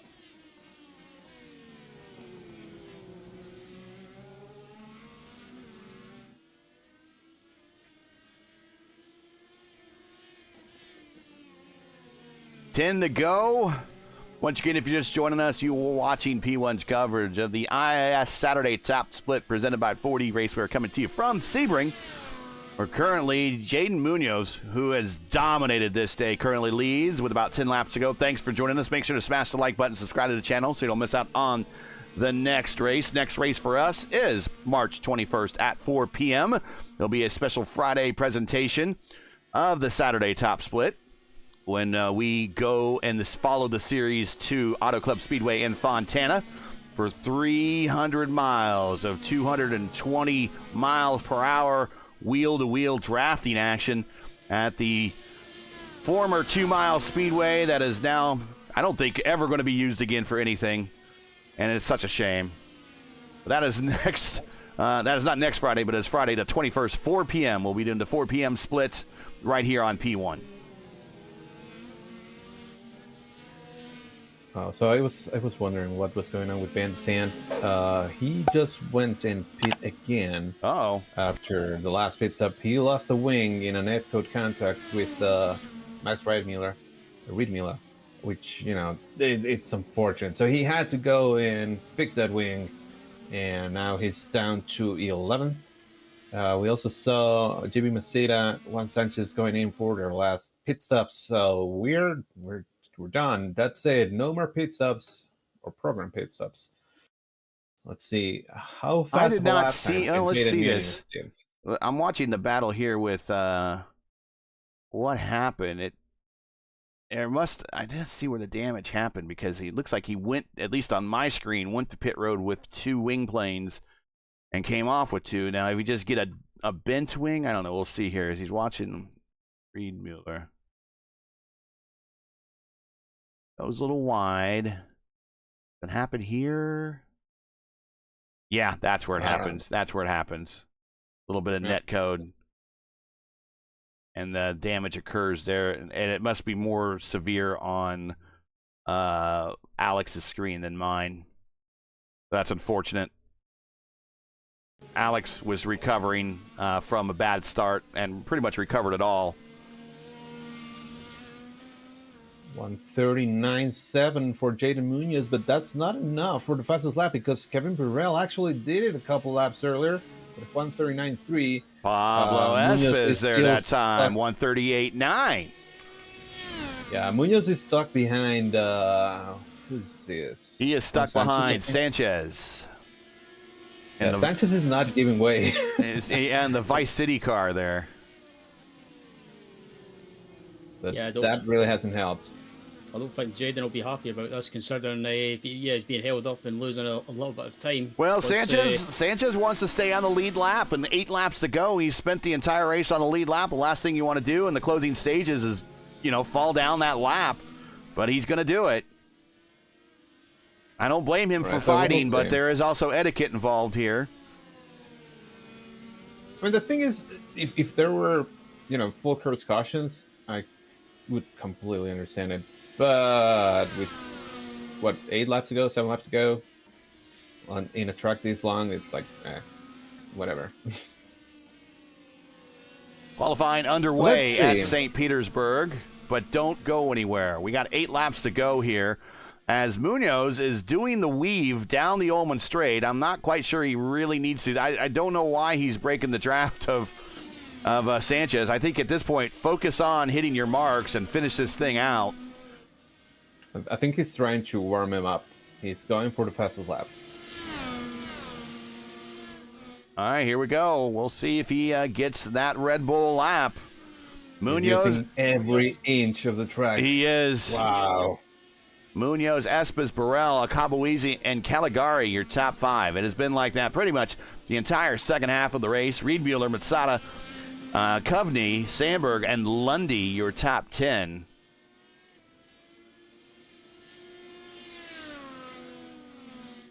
He's doing it without using the push to pass button yet. He hasn't hit the button. Might use it in the Almond Straight. That's like the best place to earn a little bit more speed. But he still has 112 seconds, so he probably should use it or could use it wherever. As I like to say, smoke 'em if you got 'em, because you can't take 'em with you to the next race. Yeah, you can't take him over. Now he's on the button. So He just pushed it a little bit there. Yeah, an exit of the corner.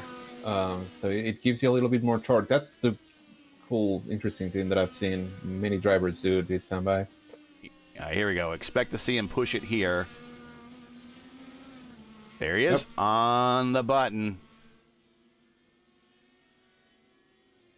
But not the entire straight. That's No, not that. interesting. It makes me wonder if he just has just enough fuel to get to the end. All right, here we go. We're going to ride over his shoulder. Here he comes to the line. The time for him, 1:39.9. So a second off the purple lap, but that was his best lap of the race. 1:38.9 is Espes. So he still has to find another second out there before the good of those tires wear off. Yeah, I don't think he's going to be able to get it. I think that, the best laps that you can get out of these alternates are the first 2. And Munoz was stuck behind Shillenbaum and Johnson. So I think that opportunity has sailed, unless he uses the entire push pass, like all that he has left in the tank. But I'm not sure that that's going to work. I guess we'll see.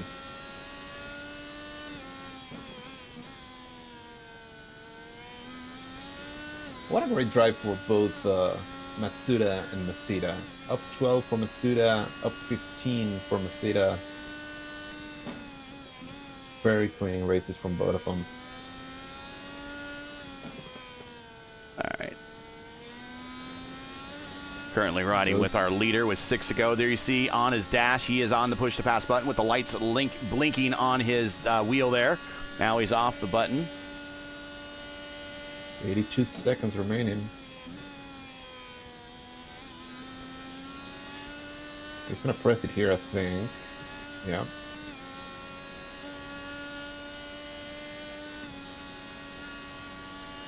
He improves his fastest lap, 139.78. But still, yeah, I don't think he's going to be able to get down into the 138. Yeah, I think at this point as well, towards the end of the race, I think his tires are probably starting to drop off. So Yeah. probably not able to get the quickest lap, but he might be able to get close, probably a few tenths off S-Pace's time. Thomas Johnson on pit road. It looks like he has an extended stop. Shumilov on pit road, also with an extended stop. Something happened to both of those two, so that's allowing Ty Quilla and those that were one lap down to move up one more spot. Quilla, we've talked about him a couple times, just not having a great day, but he's driving to survive. He's currently 16th. David Enger, 15th. Juan Sanchez in the Vice City car in 14th. Those are all one lap down, but not sure what happened to Shumilov and Johnson on pit road. So what happened? Thompson had gone by Shumilov by quite a while. He spun around Fangio, but then he rolled back into the racing line and took Shumilov out. Oh, so he ran into the racing, came back on the racing line and collected Shumilov. Oh, yeah, that's too bad. Yeah. That's too bad. That is too bad.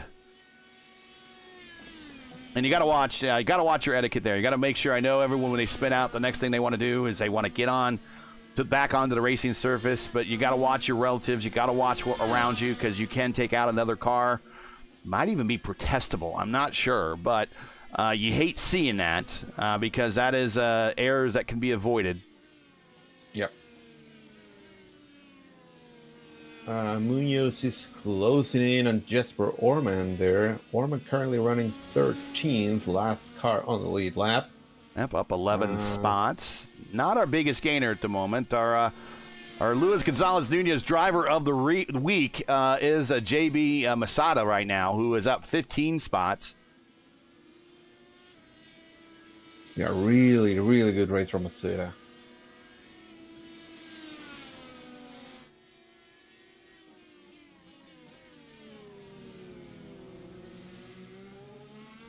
And those alternate tires, they are really, really fast for the first couple of, the first half of the stint, maybe around 8 laps. So perfect for Jalen Munoz to just abuse them. He's right next to Jesper. Jesper gives way. Okay, good thing he had a lot of tarmac there. Yeah, maybe a little bit too much. He trimmed the grass a little bit. But got back on the racing surface. So Jesper now 13th, one lap down. As Munoz is lapped up to 13th, so half the field.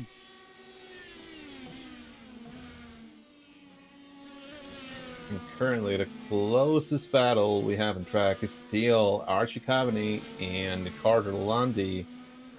They have left Andrew Sandberg a little bit behind, but they are still very close. These two have been racing each other so. I mean, I don't think they've left each other all race. I mean, they might as well get addresses for Christmas cards and start exchanging them. That they've known each other that long now, or become teammates or something. I don't know. And something interesting, Cavaney is on the alternate tires, so going for that burst of speed at the beginning of the stint, and Lundy is on the primary, so they came into the pits with around, what was it? 13 to go. So those red tires, they are going to wear a little bit more. I think Lundy is going to have an advantage here in a couple next of lap laps. or so. Yep, I definitely want this. Will be fun on the last lap because those it'll be right at the 10 lap mark for Cavaney. In fact, Cavaney now at the 9 lap mark. So those tires are probably going to be spent here in the next lap or so. And Cavaney's there. Oh, I don't think he anticipated Cavaney and protecting that high. Oh, Cavaney is going to run out of push to pass. He has 5 seconds left. He's out now. Yeah. No, he's still got 5 seconds left. And Cavaney goes high. Carter gets the spot. So that battle was over a lot sooner than I thought it would be.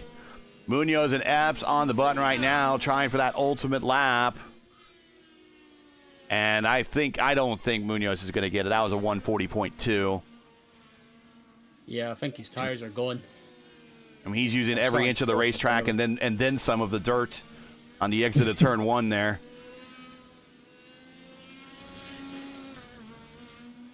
And his best Robbie Gordon off-road trucks impersonation there.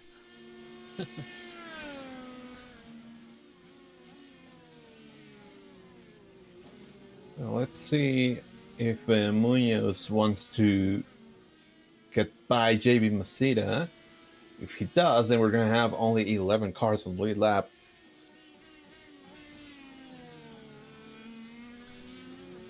Here to go.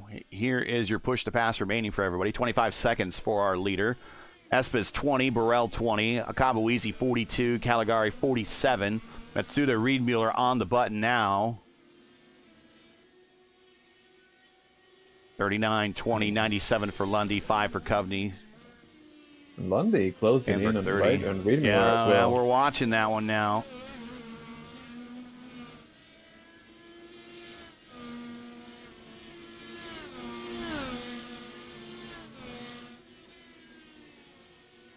Thanks for everybody who joined us this afternoon. We realize it's a long one. These IIS races are a grind, but they are so much fun to watch, especially with the driver lineups that we have. A lot of talented iRacers out there. Again, a 4.8K strength of field. The highest strength of field so far this week of the 4 time slots for the IIS. Lundy to the inside. And once again, the mailman delivers on the full send. He is now up to 7th. Riedmuller back to 8th. We saw him do it a couple times. Very, very clean pass, very aggressive one. But, he had a lot of advantage. Last time he was a second and a half faster than Riedmuller. He didn't want to waste any more time. And white flags in the air for our leader. Final lap as our leader is on the back half of the course. Just a few more turns to navigate.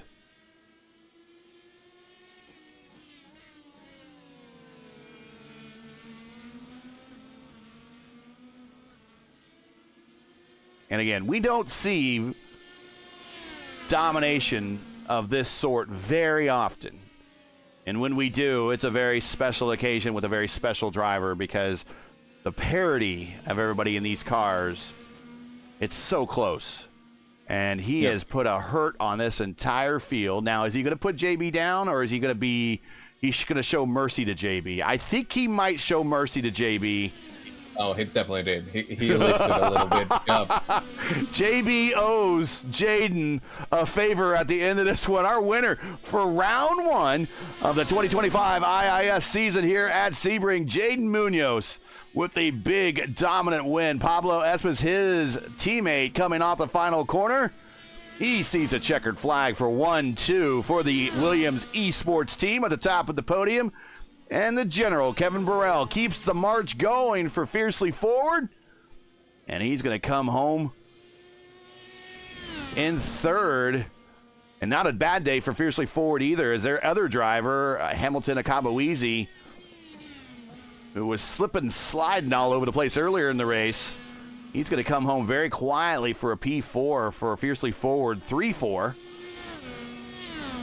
And Guillermo Caligari, first time we've seen him on the top swing, and boy, we surprised. We definitely like seeing drivers of his caliber make their first starts and do well. He's going to come home as the 24 ranked car in the field to a P5. Great day at the office for him. That's going to deliver on some iRating. Oh, 96. Take that to the cash window.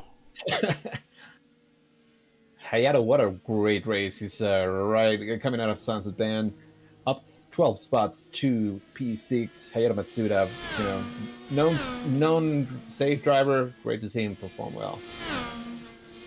Lundy and Riedmuller, both newcomers to the series. Great performance by them. Archie Coveney P9, Sandberg, great race for him as well. Van de Sande unfortunately had that issue. And Maceda closes out the top 12, the guys that finished on the lead lap. Also, great run for Maceda, up 15 spots. Yeah, he would be, I believe, your Luis Gonzalez Nunez, driver of the race right there, up 15 spots to 12th as he started shotgun on the field. So a good afternoon for him. Let's get to today's final results here from Sebring for round one. Yaden Munoz with the win. I think he led every single lap. We'll have to double check that here in the post race. Pablo, his teammate, 13 seconds behind. Burrell in third. Cavallese fourth. Caligari fifth. Matsuda, Lundy, Riedmuller, Coveney, and Sandberg. That is your top 10. And those guys, those entire line of drivers, pretty much in the top 10 the entire time. So great runs for them. And a high strength of field race. Your top 20, Van de Sande, Masada, Orman, Sanchez, Enger, Quilla, Shumalov, Johnson, Taylor, and Minot. And the remainder of your 27-car field, Smeaton, Stang, Andrich, Vila, McGinn, Bay, and Mustanen. Early outs for, unfortunately, some of those drivers there. But there are still other races to run this week. There will be one tomorrow for the final session of this week for the IIS.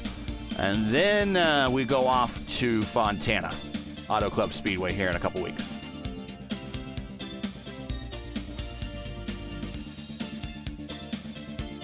Wish we still went there in real life. But now that's never going to happen anyway.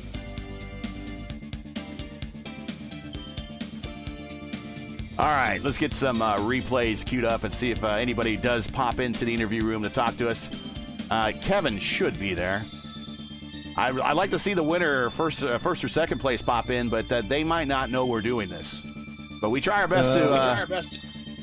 Well, Jaden was actually there for the open broadcast. Okay, so all right. Maybe he does. Good. We try our best to spread the word, but not always everyone gets it. There's nothing wrong with that. It's okay.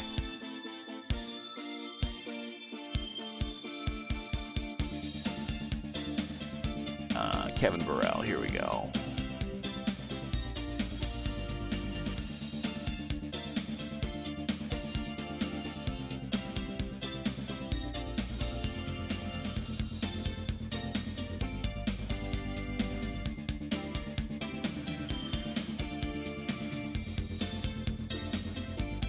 All right.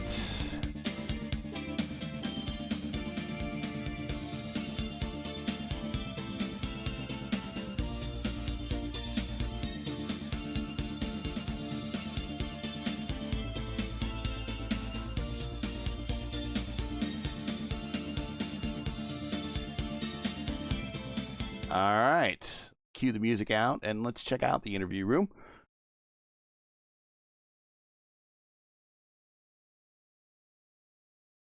And there is the General Kevin Burrell. We'll bring him up. We'll also bring up Justin Petschauer, who completed his run in his split. Oh, there he's in. And we'll bring up Kevin Burrell. Kevin joining us now in the booth. P3 today, Kevin. Tough race out there. A little bit of madness in the early stages. But once you broke away from that lead pack of cars, it really calmed down. And then it really turned into just a race of not getting too bored and missing your marks as the leaders just kind of put everyone in the dust, yourself included. You just kind of hit your marks and get to the end without making mistakes and bring the car home for a good finish. Yeah, I mean, there was not a lot going on. I'm sure you saw the little Mario Kart moment where we all went flying off the track at Le Mans chicane or the Le Mans complex on the first lap. Just under braking, the car just snapped really hard loose, and luckily, I mean, I saved it and the slowdown was not too bad. I guess Pablo and others also got them, but yeah, I mean, it was fun. You know, it's just as you said, once I kind of knew I didn't really have it for them, and also it wasn't, there wasn't too much of a threat from behind. It was just a matter of, I mean, Sebring is a very scary track to drive a long race at. There's just corners that if you have too much wheel and you catch a bump the wrong way and your set's at all aggressive, like you're just dead. So I don't really consider it a super big strength of mine, this track. So I'm just glad I got to the end, to be honest, at that point. Normally, I handle all the questions, but this time I'm going to let my guys ask a question if they have anything for you. Antonio, Ryan, any questions here for Kevin, who finished second today? Or third today? He wished he finished his second, yeah. You're right. Hey, Kevin, congrats on the podium, but it's good to see you back here. And just talk a little bit about the bumpiness and, how hard it is to keep, your marks consistent from, each lap. Because, again, since there are so many bumps, you take the car in a little bit different. It's going to upset the car in different ways. So, how do you manage that? Yeah, I mean, it doesn't really quite look like it at first, but like honestly, I would consider the bumpiness here to be like maybe not on par with Long Beach, but like definitely on par with like Belle Isle. There's some corners where like especially Tower and whatever the other corner after that is, both of those slow right-handers, like they're just, if if the car is rotating too much kind of at the apex and you hit the bump, it's just really terrifying. I mean, for me, it's just about, at least in the slow corners, it's about making sure that you don't transfer the weight too fast. You really like are slow and smooth on the braking, and normally that tends to be kind of the way I tend to drive anyway, probably at the cost of some performance, but so it's not too bad for me here. It's just sort of what happens naturally when I hit the brakes, but yeah, I don't know. It's scary, and especially the high speed, like sunset and turn one. I mean, turn one in a qualifying lap is like, that is just a nightmare. It's like 200 BPM heart rate when you come in there. And first slot of the week, I lap one, turn one, spun and died. So I mean, yeah, I'm not immune to it either. Gotcha. Well, thank you. Any other follow-up questions, We guys? tried hard. We tried hard in the setup, and that there was not a lot we could do to save the bumps. Just one quick follow-up question. We saw from a lot of guys that, the alternate tires, they were good for maybe around 9-10 laps, and then they would not necessarily fall off a cliff. We saw that in the Open Series, but the track was a little hotter. How did those alternate tires respond to your setup, and were they scary at that point where they would kind of, start wearing out a little bit more? Yeah, I don't think they were that bad. They kind of, if anything, shockingly, my fronts actually started going at the end of the alt stint, which is a bit weird. Usually that's not the case. On the primes, though, very late in the stint, the tires just start getting faster and faster, and you get a little bit more of a balance towards oversteer. That was pretty scary. Whereas on the alts, I felt like the balance just kind of mostly remained the same and just got a bit slower throughout. So wasn't as bad as I was expecting. I think the lower temps really helped with that. Shout outs, friends, family, sponsors. Anyone you want to give a shout to for getting this P3 today? It's a good way to start off the campaign to back up that championship you got last season. I'm very happy with that. I mean, it's obviously P2 or P1 would have been better, but I'll take this in a high SOF round, and we have the oval rounds coming up. I'm excited for those too. So yeah, obviously my parents, Zach, who was sitting behind me first few laps and first stint of the race, letting me know what was going on, and obviously Fiercely Forward, Christian did a lot of work, and Sam as well in the set this week, and P1 docs, etc. Yeah, it was really good. I mean, I had a good time, and looking forward to the rest of the season. It's good to see we got like 7-8 splits or something this round. That's really nice. Very good. Very good. Yeah, lots of participation. Yeah, it's good to see people wanting to try this car out and put it up against the best here in the IAS. So congrats on the P3. We always look forward to having you in the booth. say hi to everybody on your stream for us, and we'll catch you at the Oval here in a couple of weeks when we go to Auto Club. Thanks, Gary. See you around. Yeah. Bam, he's out. He knows how these interviews happen, man. He's like, talk about the race, give your shout-outs, and bam, he's out. I love it. I do see Jaden, but before we do get to Jaden, let's give you the stat line there for Pablo. There his stat line. And I don't think he got a chance to lead any laps. So let me double-check that here. Nope, he did not. So I'm pretty sure Jaden led them all. But I do want to get Pablo some screen time here. For his post-race, so he can get the screenshots and everything with his name on the screen and everything, and send that to the sponsors. Make them happy. Let's go ahead and bring up Jaden now, our winner. Here he is. Jaden Munoz, your winner today, and not just a winner, but I believe you set the Grand Slam. No, you did not. You got 3 of them, actually. Your teammate got the fastest lap. He stole that from you, but you got the win. You led them all, and you started from the pole. And not only did you win, but you really, truly did dominate this day. Talk about your race and, what made it easy for you? Yeah, thanks. The qualifying went well. I put a little bit of work into the Q set. It's paid off a little bit. So it was nice to start from pole and kind of get away from there. Because, from the guys behind, they were going side by side through like the first half of the first lap. So that helped a lot, break the toe and everything. Once you get in that point, like you can kind of do your pace and get away from everyone. And yeah, luckily that's exactly what happened. Unfortunately, I didn't get the fastest lap. I was held up by a lot of lap cars, but that's a part of the game. But yeah, overall it was a great race for me. Go ahead, Antonio. You got any questions for him? No, yeah, I was about to ask how frustrating was it, because we saw Pablo he did a 1:38.9, and right when you came out of pit, you had 2 cars fighting in front of you. I mean, there's not realistically a lot that you could have done different, but I mean, that was a little frustrating. Oh yeah, for sure. But it's a part of the game, like we're always going to have traffic, but yeah, I would have loved to get that fastest lap because I was prepping a little bit of my push to pass for that as well. But yeah, it was unfortunate, obviously, with the timing.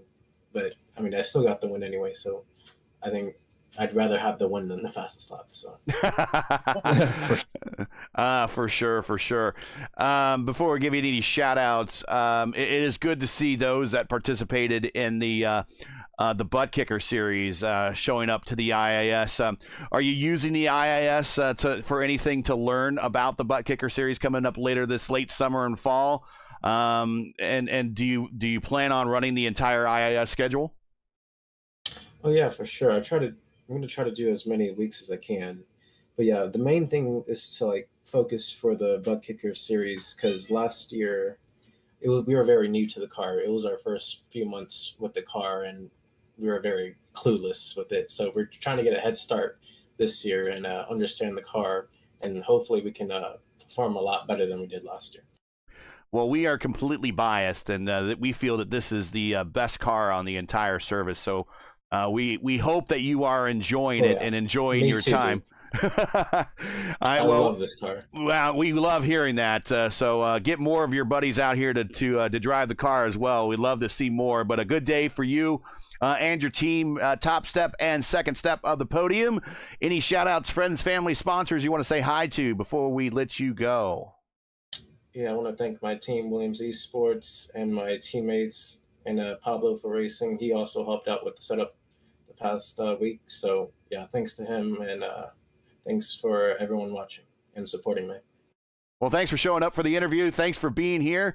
Congratulations on the win, and hopefully we catch you in a couple weeks when we move to the Oval. Yeah, for sure. See y'all then. Yeah. And I don't know if you missed that, but I think he might have been having a celebratory beer or something, because right as we went to the channel with him, you hear the so I hope he's I hope he's enjoying himself. Joining us here in the booth is Justin Petschauer, the IIS ambassador. Justin, talk about your race and what was it like in your split? Breaking news, ladies and gentlemen. There was not chaos on lap 1, turn 1 through turn 5. We all made it through. And how'd the rest of the race go? Oh, it was a tire wear was brutal. Didn't matter if it was on the primaries or the alternates. I got pushed off just a tad bit going into Sunset Bend. Had damage on the left front wing. Stayed out a lap to see if it was deep, if it was pushy or not. It was getting understeery. So went in, got a new wing. Then with about 12 or so laps to go, after making my last pit stop, for some odd reason, I had a brain fart before on the backhand of the track, and for some odd reason, my mind said, "Hey, we're gonna go up to 5th gear before we make that corner over there to see. We know it'll work." It did not. It overshot and went into the wall. So Sebring has always been a mixed bag of results for me. Didn't matter if it was in the 120 minutes of Sebring, the 12 hours of Sebring, even IIS. Right. But as the old saying goes, this is going to be a drop week for me. And if the rumor holds true that we're going to be getting St. Pete, if you thought lap 1, turn 1 was chaos here, we ain't seen nothing yet. Oof, for sure. But at least we go to Fontana in a couple weeks, and yeah, I know I'm going to have a lot more fun there. Move to the Oval. Well, at least it's out of the way for you, round 1, and the season has been kicked off. Tony, and then Ryan, final thoughts here on the race 1 at Sebring. Jaden Munoz left little to the imagination. I don't think anyone was really close at the end of lap 1. I think he's already had more than a second lead at the end of lap 2. It was like 2 seconds, and then after that, it was just like gone. And it was his race to lose. But guys, final thoughts here on the race and what you saw, and then looking forward to the Oval next round. Well, first of all, I'm so glad to be back. I missed this. So it's great to be back in the booth and being able to call the races with you guys. As for the race today, it wasn't like that exciting because of Jaden just checked out. I was hoping we would see Phil Krause or some of the other guys join. I think after watching this performance, they're going to be like, oh, we kind of need to step up there as well. If these pro teams are going to start using IIS for practice for the NTT Series, I can imagine that we're going to see a lot of other folks starting to come back to the series and just organically grow. It was also great to see so many new faces, both Jaden and Pablo from the Williams eSports guys, but also Guillermo, Carter, Max Riedmuller, etc. A lot of really fast folks that joined us today. And we did have a lot of action, just not for the lead. That was kind of like settled from the very beginning. But from, P5 on back, we had a lot of, passing comers and goers. We knew that the tire strategy was going to change things up. It did. Sebring is a tough track to race at, but, these guys managed to put in a great show. And next week, going to Fontana, one of my favorite ovals. Again, unfortunate that it's no longer, existing in real life. Thanks, NASCAR. No way that we can go back there. Thanks, NASCAR. But at least we get it on the sim, and it's a stand-in for thermal. It's going to be a lot of fun to watch these guys go super speedway racing, and looking forward to that in a couple of weeks. Ryan, what'd you think of the action out there today? Again, not much going on for P1, P2. Really not much going on even for P3 and P4, but from P5 on back, there was a little something for everybody today.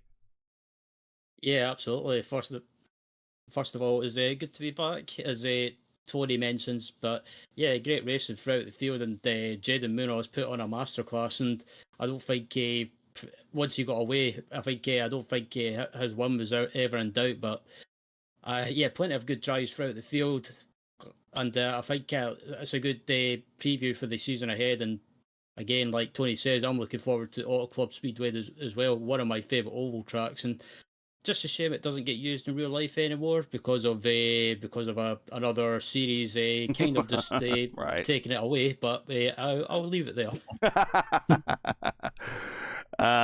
Yeah. The silence sometimes on that one speaks volumes, but I do agree. It is so good to be back for the IIS, and it's so good to be streaming these races for you. Join us all season long for the 2025 IIS season. You won't want to miss it. All these races going to be top-notch. I don't doubt it at all, and not to mention the debut of Portland later this season. Can't wait to see it. So that's it today. Once again, your podium from Sebring. Jaden Munoz with the dominant stomp win on everybody. Pablo Espes second, his teammate, and Kevin Burrell leading the march for, well, everybody else in the race, I think. It was like he was best in class. It was the Williams eSports guys and then everyone else. But we'll see how that translates to the Oval when we go to Fontana next. Join us again for that race on March 21st at 4 p.m. Eastern Time for a special Friday showing of the IIS as we bring you round 2 of the campaign as the teams and drivers move to our first big oval of the season, Auto Club Speedway in Fontana, for a 300-mile race. Coverage begins around 4 p.m. Eastern Time. Again, that's 4:00 p.m. Eastern. Remember, it's a new year, new time, and also a time change is coming. So as always, for the correct broadcast time in your area, you find everything right here on YouTube at youtube.com/@P1 Broadcasting. Hey, we love bringing these races to you, but they're not easy and require time and money to produce. If you share our passion for the sport of IndyCar, and we know you do, and have enjoyed our coverage of the IndyCar iRacing Series, please take time to visit our GoFundMe page. The link is in the description, and donate to our 2025 broadcast fund. We do realize times are tough, so any contribution would be greatly appreciated. And we thank you for watching and making us part of your YouTube viewing during NTT IndyCar Race Weeks. Now, as you know, the YouTube algorithm game is not an easy one, so please help support P1 with the weekly grind. Leave a comment below. Let us know you thought of tonight's race. And if you enjoyed today's coverage, support us by smashing like in the video. If you're new, click subscribe, and while you at it, hit the bell for weekly reminders so miss out on more of other P1's other iRacing programming, including round 2 of season 2 of the Vote of Indy Oval Series for its crown jewel race at Kentucky this Sunday at 8 p.m. And Monday and Tuesday, it's coverage of championship week for the iRacing IndyCar Open and Oval Series. Check our channel for all the details. You won't want to miss it. P1's IndyCar iRacing Series Saturday Top Split coverage is presented to you by 4D Racewear. Check out their line of made-for-sim racing gloves, shoes, and apparel. Visit them today at 4dracewear.com or click on the link in the description. Track cams for this race are provided by Whiplash Sim Cams. Get the most out of your iRacing experience with Whiplash Sim Cams. To learn more, follow Whiplash or like them on Facebook, follow them on X and Instagram. The links are in the description. For business inquiries and learn more about what we do, PO1, like us on Facebook, follow us on X and Instagram, and follow all of our social links on Linktree. You can check that out in the description as well. So for the boss, Tony Estrada, for Ryan Skywalker, for everyone here at P1, Justin Petshower, I'm Gary Gatso, saying to all, thanks for watching. And to all of our men and women serving in the military and as first responders, Godspeed, God bless, and come home safe. Make sure to catch the real stars and cars of the NTT IndyCar Series this Sunday afternoon, March 2nd at noon for the Firestone Grand Prix of St. Petersburg. Follow all the action on your Fox affiliate. That's right, Fox. Or on the Fox app. Or on the IndyCar app if you live outside of America. Or just join Mark Janes and the gang on IndyCar Radio on Sirius XM Channel 215. Be sure to check your local listings for the correct broadcast time and station in your area.